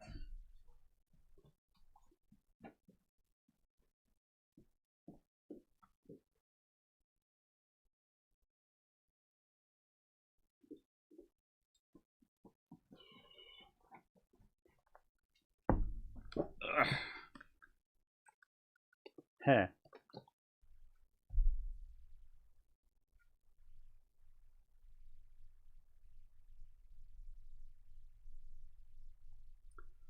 Turnip Gaming, thank you for the £10.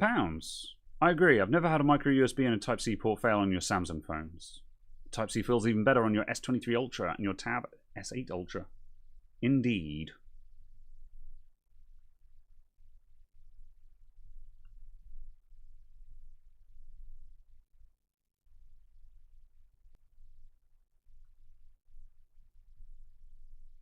There. Fibers everywhere. I'm going to quickly just toothbrush that.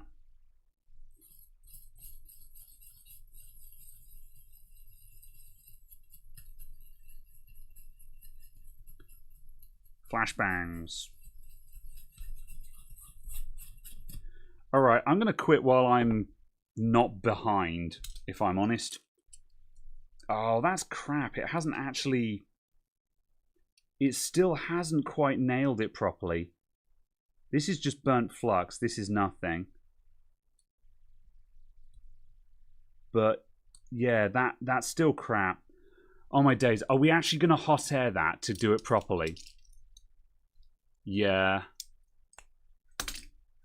Alright. I'll hot air it.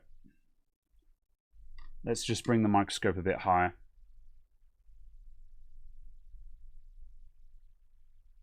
Yeah.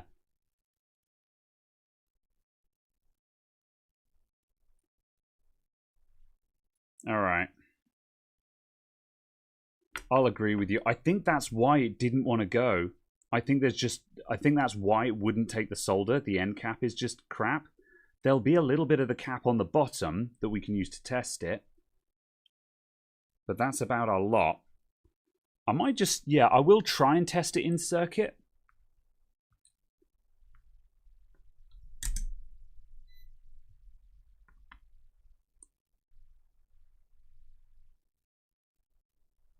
Just gonna scrape down here a little bit. Yeah, that's probably okay actually. Boop. I'm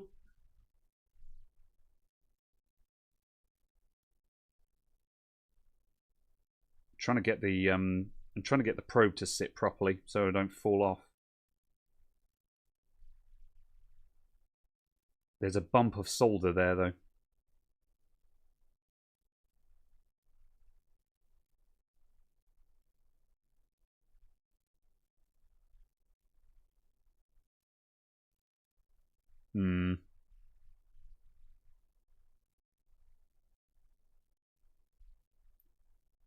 Nothing happening there.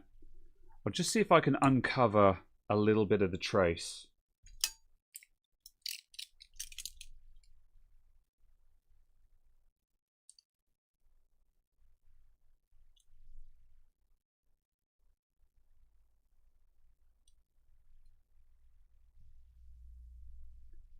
Just do a little bit of scrapage there.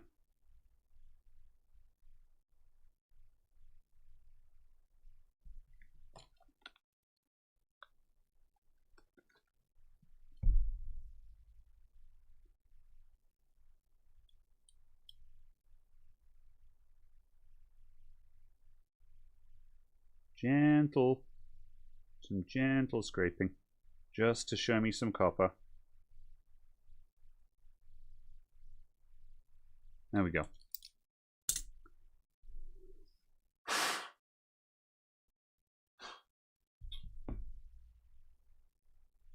All right, let's try that again.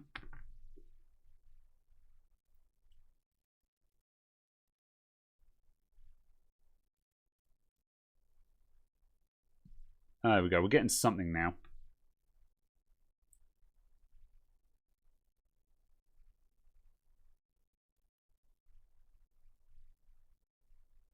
Not a lot, though.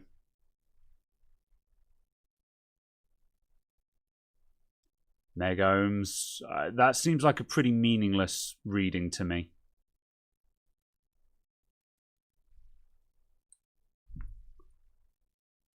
Scrape the top cap and flip it upside down. Yeah. All right. Is it good? No, we've got no reading on it. And it doesn't seem to actually have any meaningful connection. I think the resistor is cooked. I think the resistor itself is mega dead. I don't think that is actually savable. There's nothing there to solder to.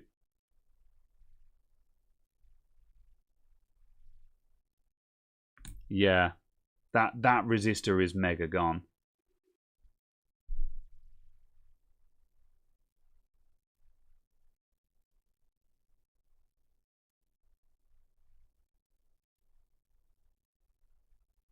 It's still soldered to something, though.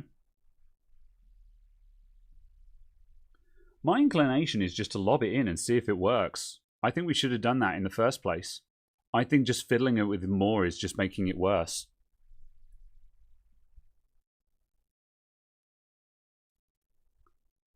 Like, had it not been chat saying that you should check these things, I would have just sent it.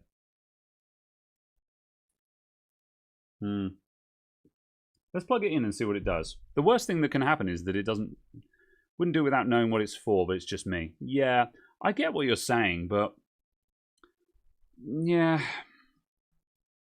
I mean, unless we can find out what it is, that's the thing. Like, if we can find a schematic and find out what that resistor is, then absolutely, I'm more than happy to replace it.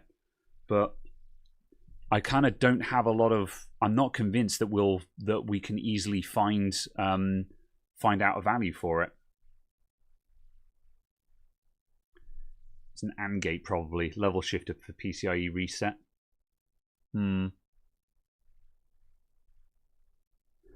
So this is an MSI RTX 4060 Ventus 2X. It's that.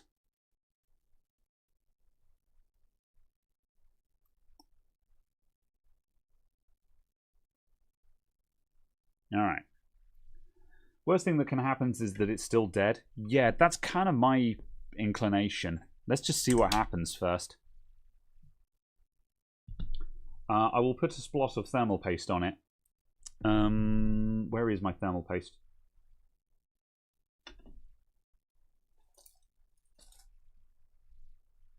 There it is.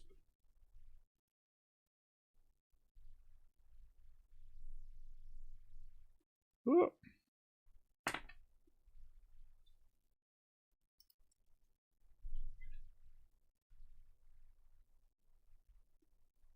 The back plate screws on this way round. Actually, you know what? Let's just do a full assembly, just because if it does work, I am just going to send it. And I'll just say to the customer, I will say to the customer, look, there were some sketchy parts on it. See how you get on with it. If it breaks, I'll know where to look, basically.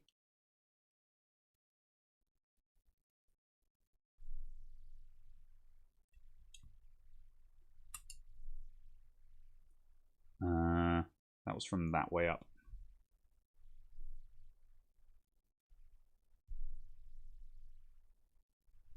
Screwdriver. Bigger screwdriver. There it is.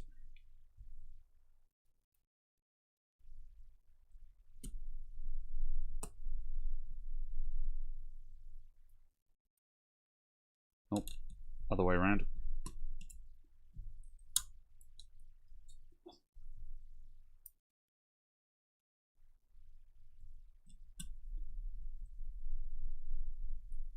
If it was around a VRAM regulator area, it'd be a very bad idea to turn it on like that.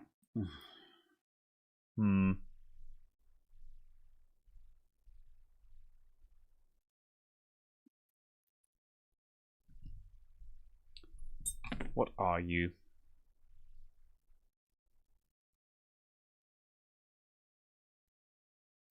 Maybe. So we're working here, and on the other side of the board is just here.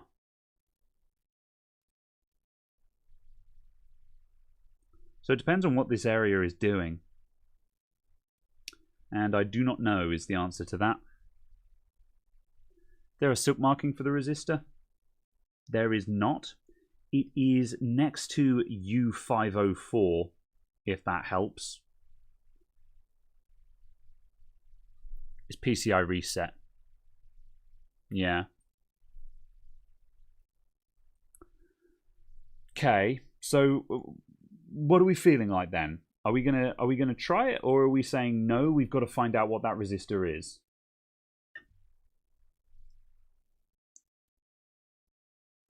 Where have I misplaced a screw? Oh, it's on the end of the screwdriver. It's fine. I'll put this back plate on for a sec while we wait. Worst case is that it's not doing anything. Yeah. All right. Let's go full send and see what happens.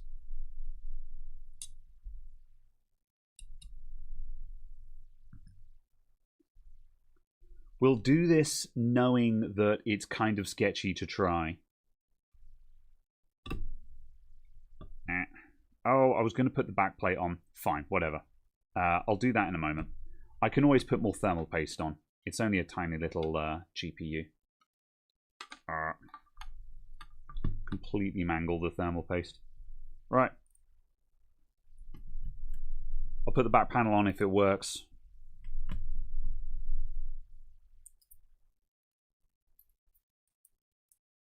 Oh god, we're at 3 hours 23.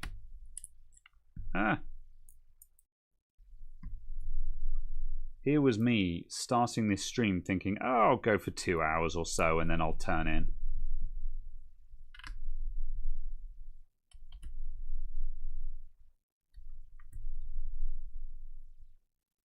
Okay. Right. Let's get a PC.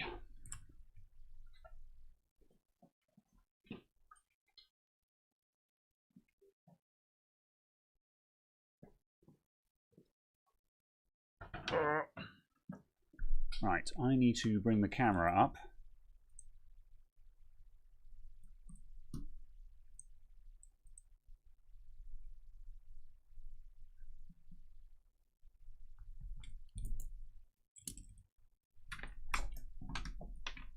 Get out the way! Everybody move!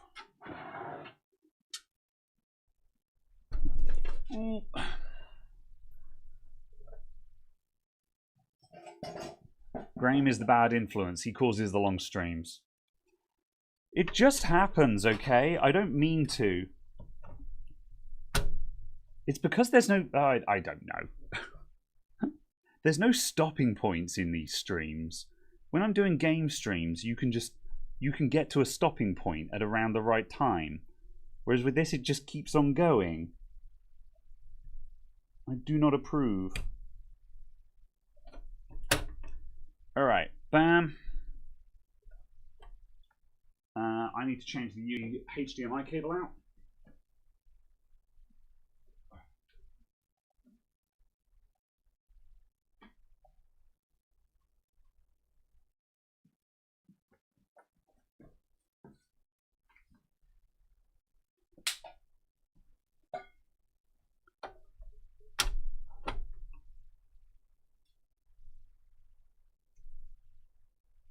Right, if this explodes, then Pianov gets to say I was right and call me an idiot. Justifiably so. Right, here we go.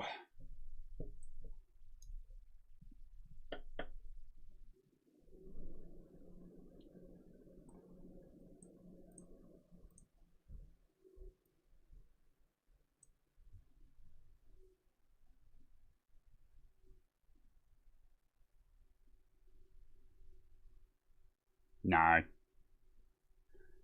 Fans on the card aren't spinning. That's not going to go.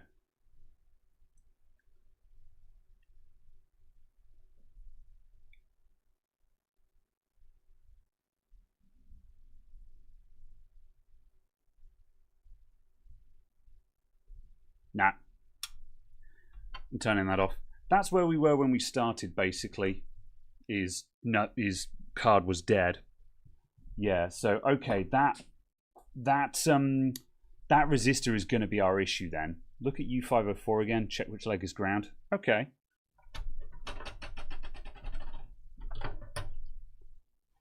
See, I've got resistors. If we know what value that resistor is, we can replace it. Ugh. It's just a matter of knowing the value. Figure out which is the B input. Okay. So I'm interested in this train of thought. So what do we think this is then? You reckoned it was an AND gate. Whoop. Oh, I've got to change things around again.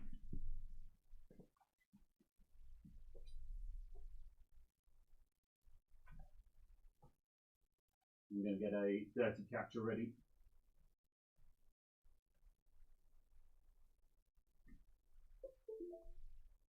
That was me.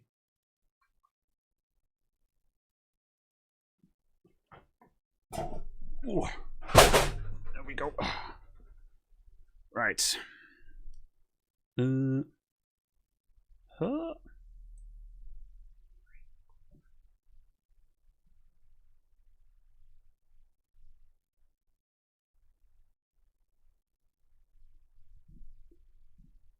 Gonna have a quick look. 2 input AND gate. Okay.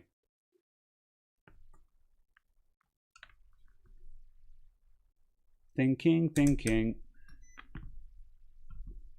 All right.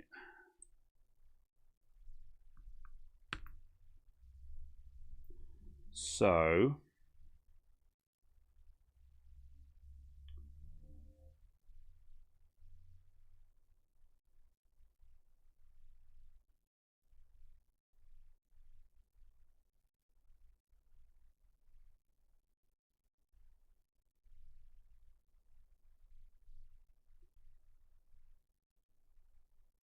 there's our ground pin. So top left, that's ground. 5 phone, a reflow won't work. The resistor's got nothing to solder to. Yep. So 1, 2, 3 is ground. 1 and 2 is the input. Okay. So, however, that much being said though,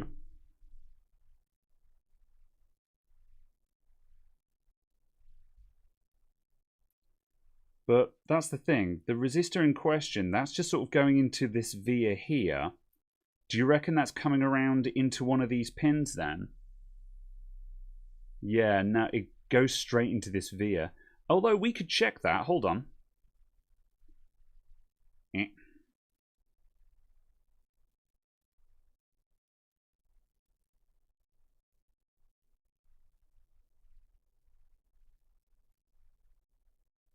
Doesn't look like it, no.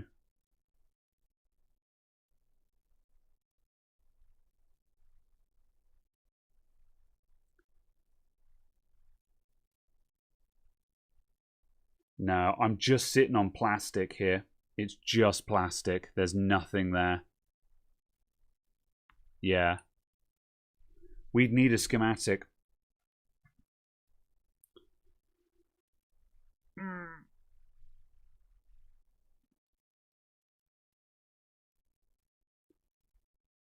So Turnip Gaming says the other resistor below is identical. So I've said this before about capacitors. However, that doesn't really hold up for what we're looking at here.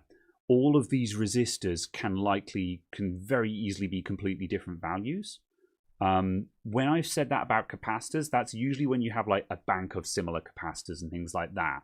So that's where that theory would come from, but that's not going to help us here, unfortunately.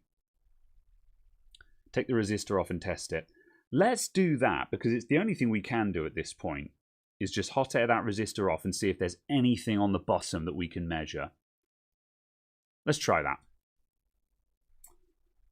Right. Can I hot air directly where I am? I think I can. I'm going to pull back on the microscope. Sorry for the shakeage.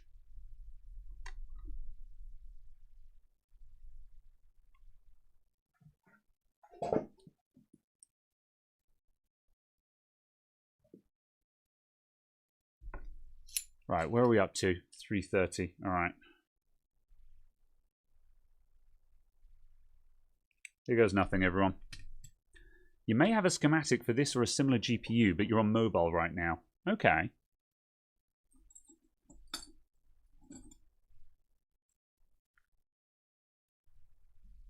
Found a schematic on board view for the Gigabyte. Oh, for the Gigabyte? Okay. I mean, these are probably reference cards. That might have something useful on it.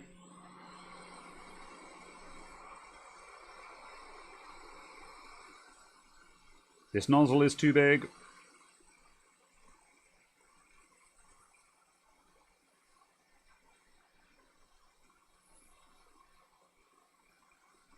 No! Ah!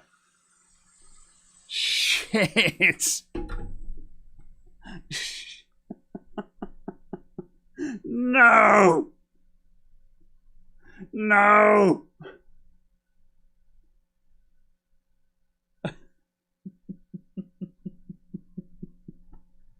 Ah!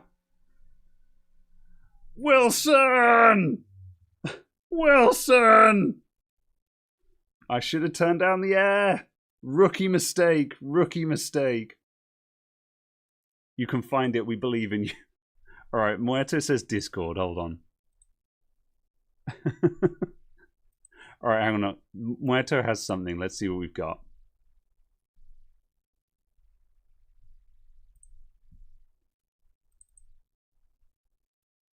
A TVW file. All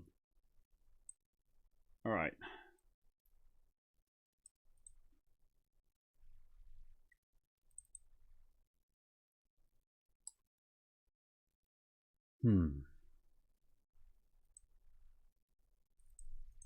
Let's just see if Flexboard View can make any sense of that.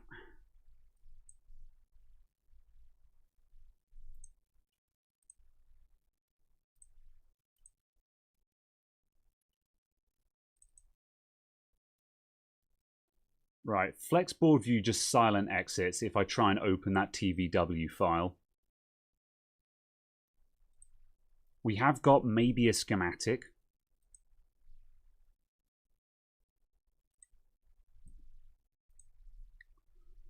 U504.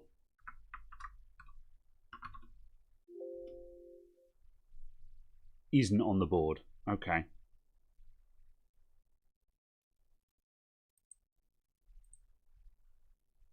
Works for you.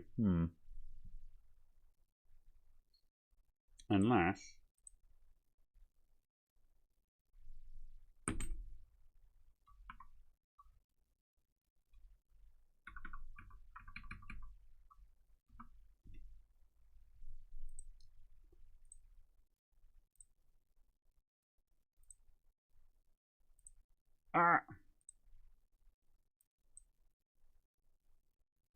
Nope. Doesn't like it. Annoying. Let me just have a quick rummage.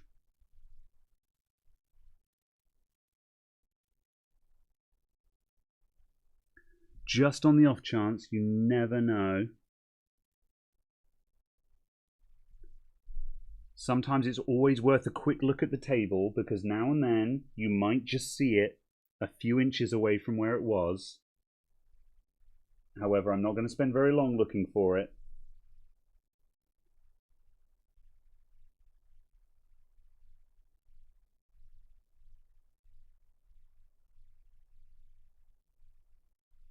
You know, the frustrating thing is because the pads underneath that resistor are okay, we probably would have gotten a read from it.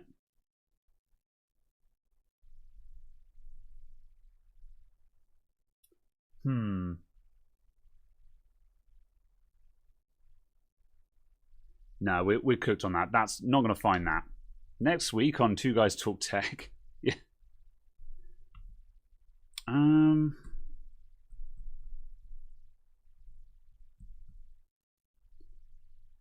Right. Muerto, if you're able to open the board view, are you seeing a section on the board that looks similar to that?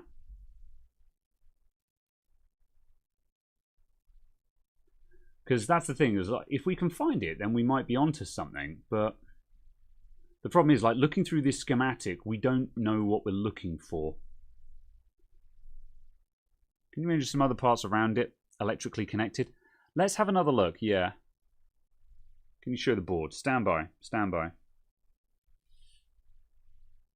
Right.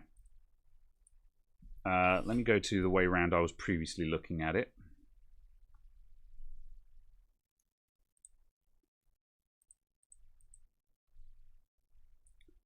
Right, there's the area we're looking at. Now we've removed it, let's just see if we've got some better connections anywhere. So that comes around to there, jumps through the resistor to here.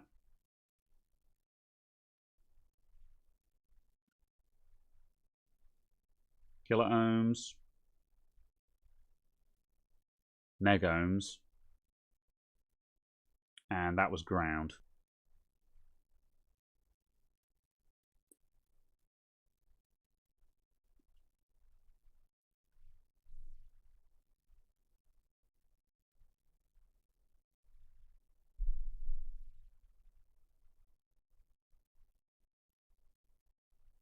Go up the thin trace, that goes to the PCI slot.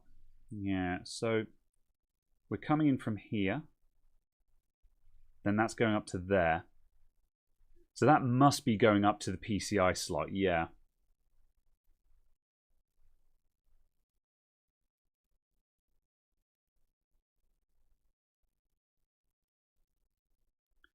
Maybe from there we can see something in the schematic. Might be a 10K. Mics can cause bangs. Yeah.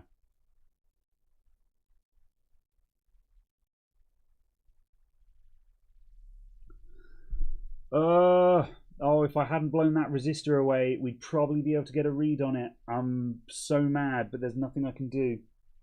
Oh, hang on a sec. What are you? There's something next to me. What are you? Oh, that's it. That's it. That's our boy. There's our boy. There's our man. Ah! If I can get you to flip over, we can see that that's the ruined resistor. Oh, okay, look. You briefly saw it. There, that's it. That's the ruined resistor. I found it. You can't buy tension like this, people. You can't buy this kind of tension. All right.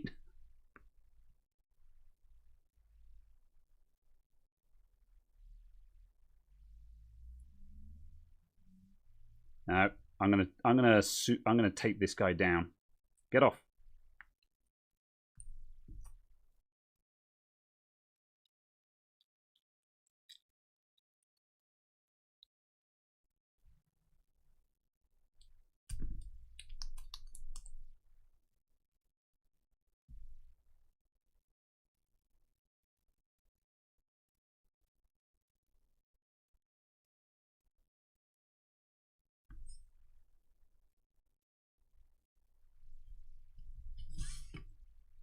The crowd has fallen deathly ill. I mean, silent.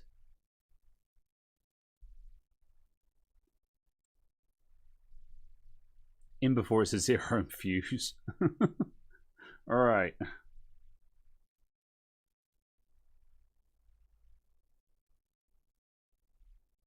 Oh, I'm pressing down through the tape at the moment.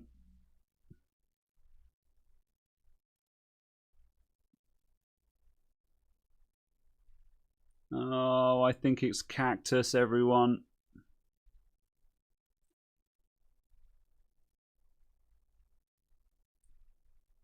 I think it's cactus. You get nothing. You lose. Good day, sir. It's not even trying.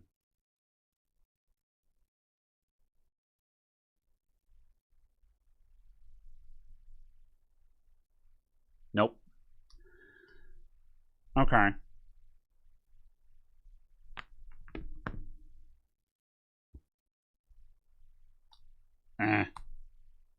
Be gone.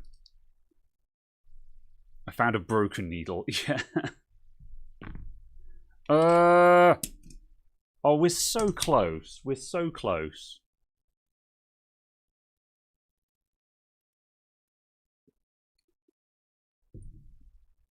Retro Man Cave. I'm assuming you mean a 10K ohm. What are we going to put a 10K in and send it?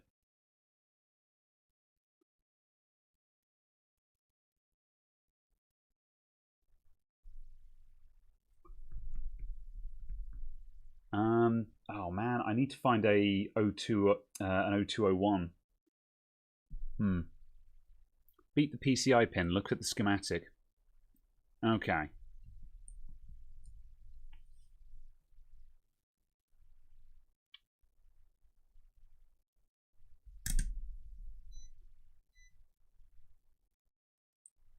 There was a point where we needed to stop, and we've clearly passed it. But let's keep going and see what happens.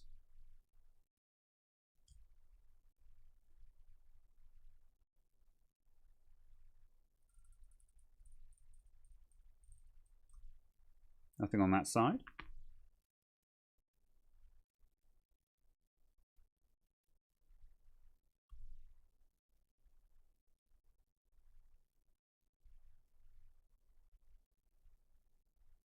I don't think we're directly connected to a PCI pin.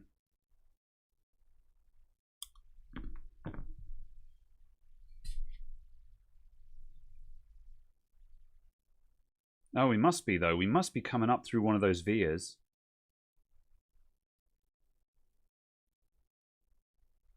There's nothing else there. It must be one of those vias.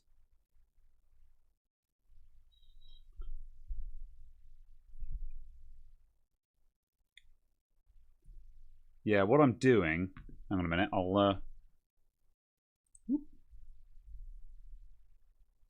What I'm doing here is I'm putting my my black probe on the bottom of that resistor and just scraping down the whole thing.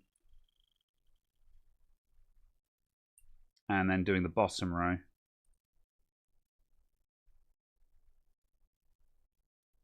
Unless it's going like all the way up the top.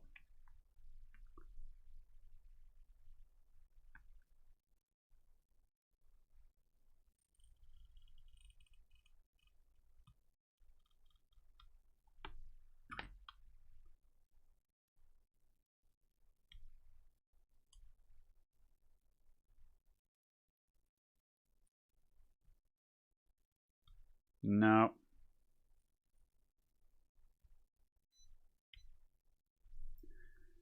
Oh.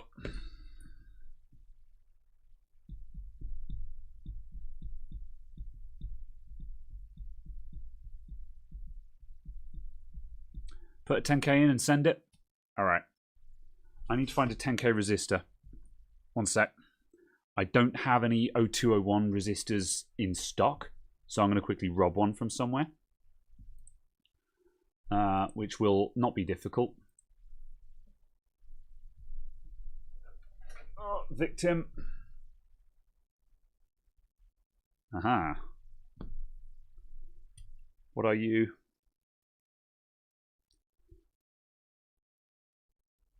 You are a 00165? Yes.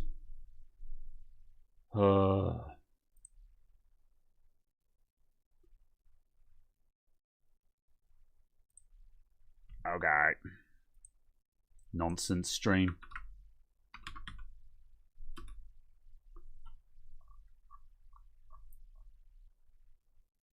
Right, 0201 10K. R0620, you'll do.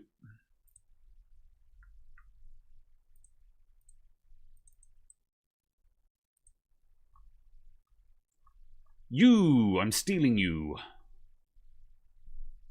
Where are you? And I'm so sorry. Several hours later. Picks up MacBook logic board. Of course, they're the easiest place to find donor components from. Am I wrong?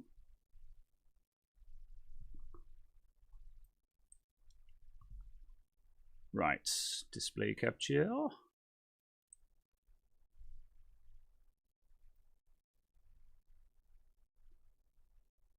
Okay, it is you.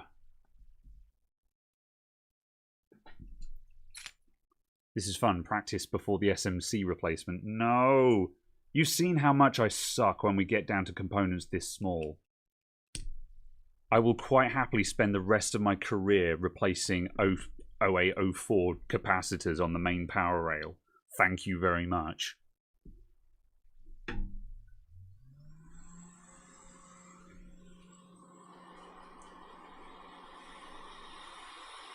Oh, let's turn down the airflow as a special treat. And also, for that matter, I'm going to actually put a smaller nozzle on as well.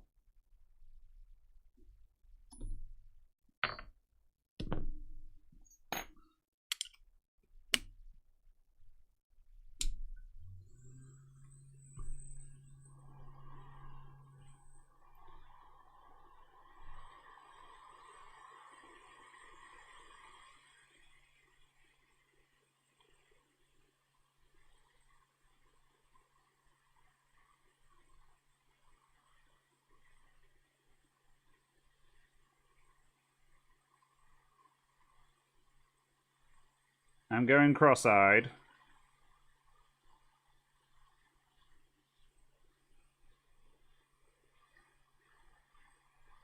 Thanks for the chat, see you on. Yeah, thanks for tuning in, peeps. I know we're running late at the moment, but what if it worked? Imagine the giddy heights of success right now.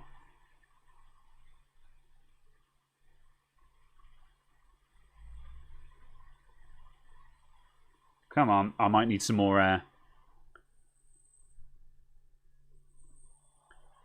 I was entirely expecting you to grab that and go, ow, that's hot. I did test it.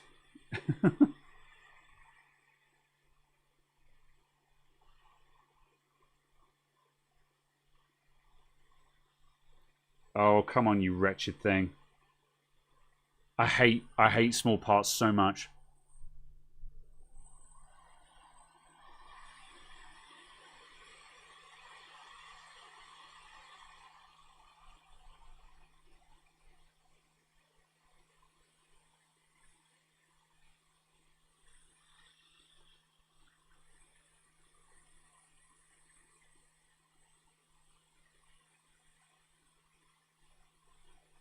Why won't you move?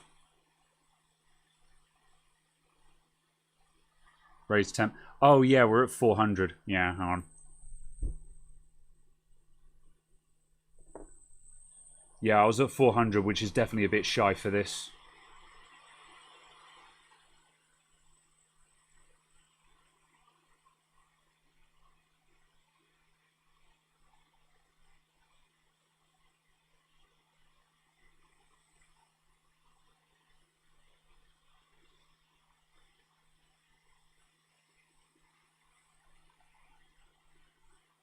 Oh, you wretched thing. Please, I'm begging you.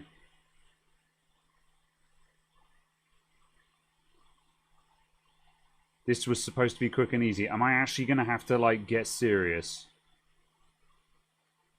Oh, there we go. That one just went, so this can't be far behind. Yeah, okay, hang on. I'm turning this sideways. I'm going to lose it.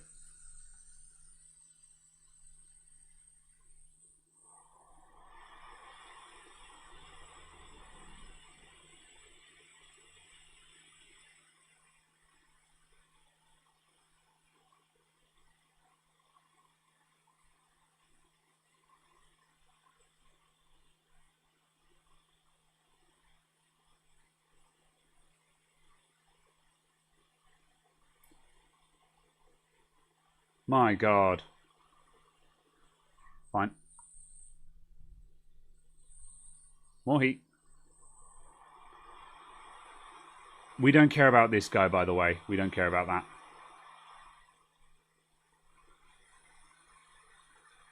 That's the one we want.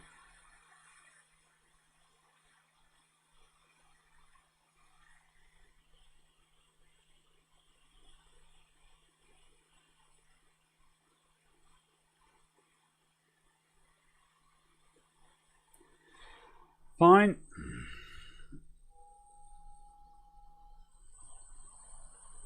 Cooking it well done. I know. How are you not... What's going on here? Bloody MacBooks. Who'd buy them?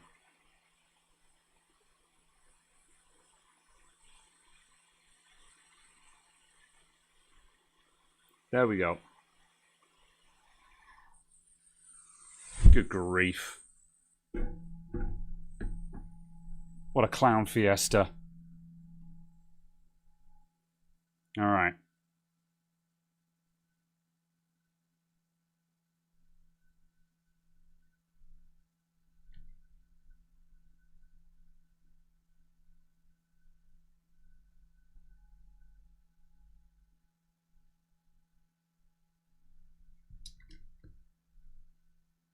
Right, I'm going to leave that there for a sec.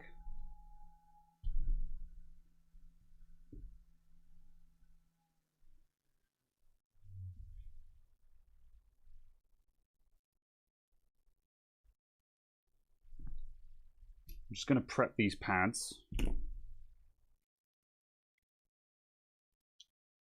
Test if it's fine.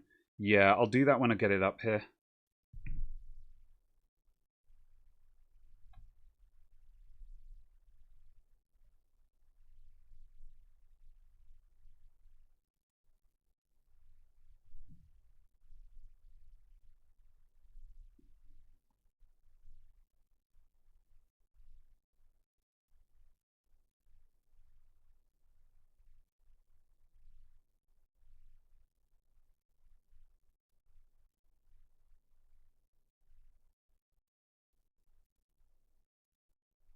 Did I just knock something off?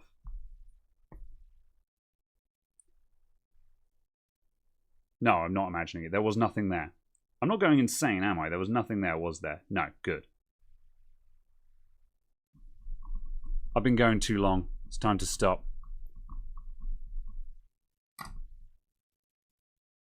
Right.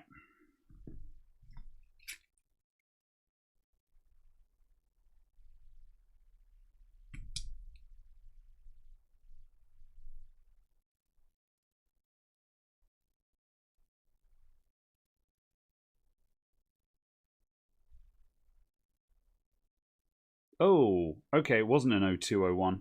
It was bigger than that. You'll do. You'll do. We're going full send. Yeah, you're right. It's an 0402. I thought it was an 0201. Could have gone bigger than that. It's fine. It'll work.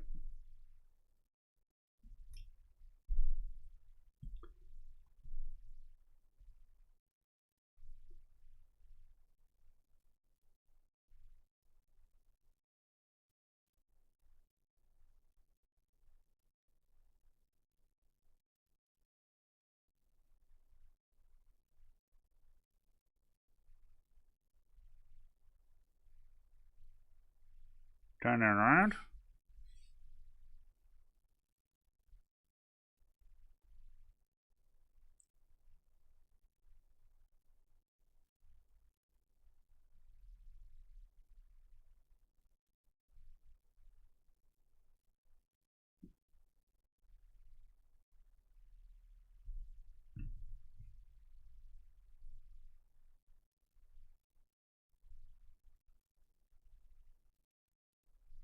There we go.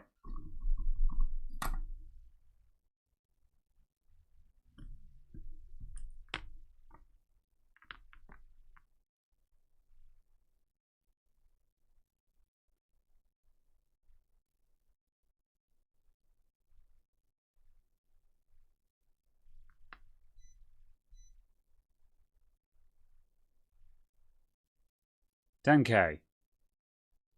$10K.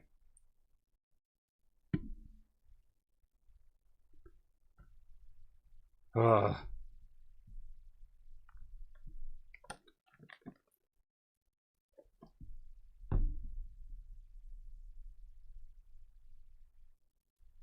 In before I knock it off the board with the Q-tip. Ah. Alright, hold on a sec. Get ready for the toothbrush flashbang, everyone.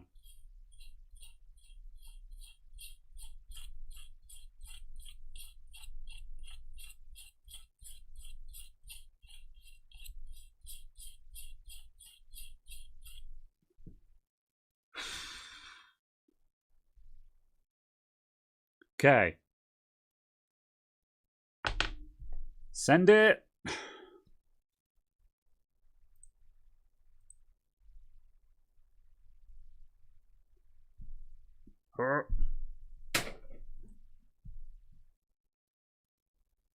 Imagine if it works.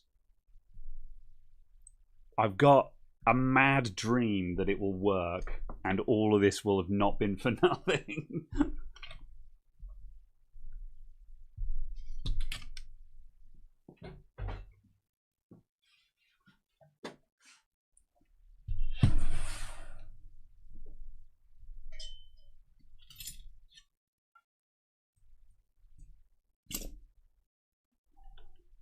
I'm trying not to get my hopes up, but part of me has this mad dream that it will work.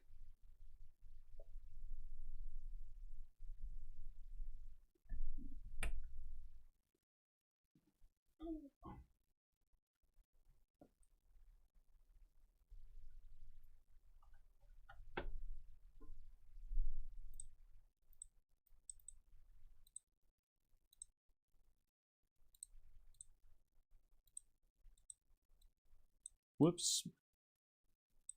That black square, reset. Ah, oh my god. All of my shit is unlocked. Right. Transform, reset, transform. Alright. Here we go.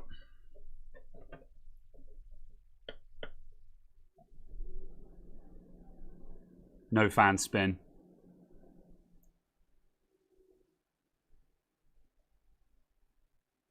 No, no fan spin. It's not going to go.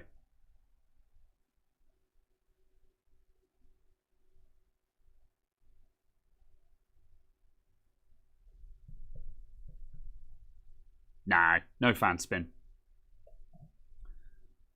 Yeah. I mean, it's not out of the question that it has more than one problems. We don't know that that was the issue. It could have other issues. Yeah. No. Okay. Any heat on the backside?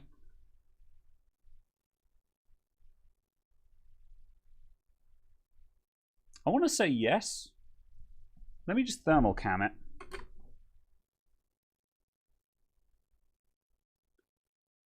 Try it in a different slot. It's a known good slot. We've tried a different graphics card in this PC, so we know that the slot works.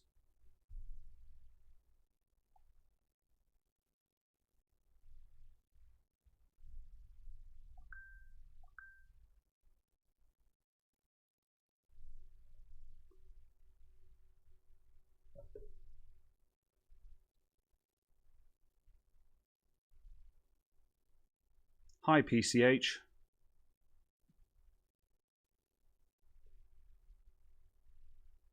Yeah, there's someone at home there.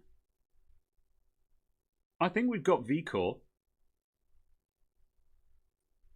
Not much, but we have got VCore.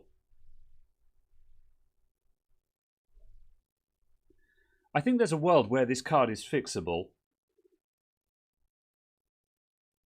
but I wouldn't know where to start with it next. There probably PEC's missing. Something along those lines. I'm out of my depth here, though, if it weren't apparently obvious. I think that having ultrasonicked it, I will clean up the flux that I've left behind and tell the customer to send it back. and just RMA it. I know a fix. Yes. All right. Send it down. We could do Muerto. Okay, Right, we're going to wrap up for today. There's nothing more to prove from this thing now. Let's turn you off. We're going to wrap up for now. I will find out what we can... I'll find out what we're going to do next. And get back to you on this one. So, yeah. And we'll see. So, yeah, the next thing to do is to actually start doing diagnostics on the card. Could just be the gate being dead. Maybe. There's a lot of things it could be, but like I said, I'm not a graphics card expert. So, but yeah. Because also remember, there was that gate, but also that little IC just above the gate had corrosion on it as well. There's lots of things that could be wrong with this thing. So yeah. Either way, we're game over for now. So that was a bit disappointing. I kind of hoped that would just be a ultrasonic and she'll be fine, but there was more to it. Yeah, I'm out. Right, okay. We did a MacBook. We have got the USB port on the way for the keyboard, so we got those done. I'm very tired. I'm going to wrap up. I have enjoyed this conversation in English, I think. We'll see where we go from here. And on that disappointment, it's time to end, indeed. Have I ordered the merch samples? I have, yes. However, some of them are coming from America again. I think when you order samples, they will dispatch them from America anyway, which is why that keeps happening. So yeah. Anyway, catch you all later. Thanks for tuning in, everyone. We'll be back soon. More videos soon. That's it. Thank you all for tuning in. I'll be live tomorrow again with more of Dead Rising on Twitch. Let me find the live streaming page. Thanks for tuning in. I'll see you all soon. Bye.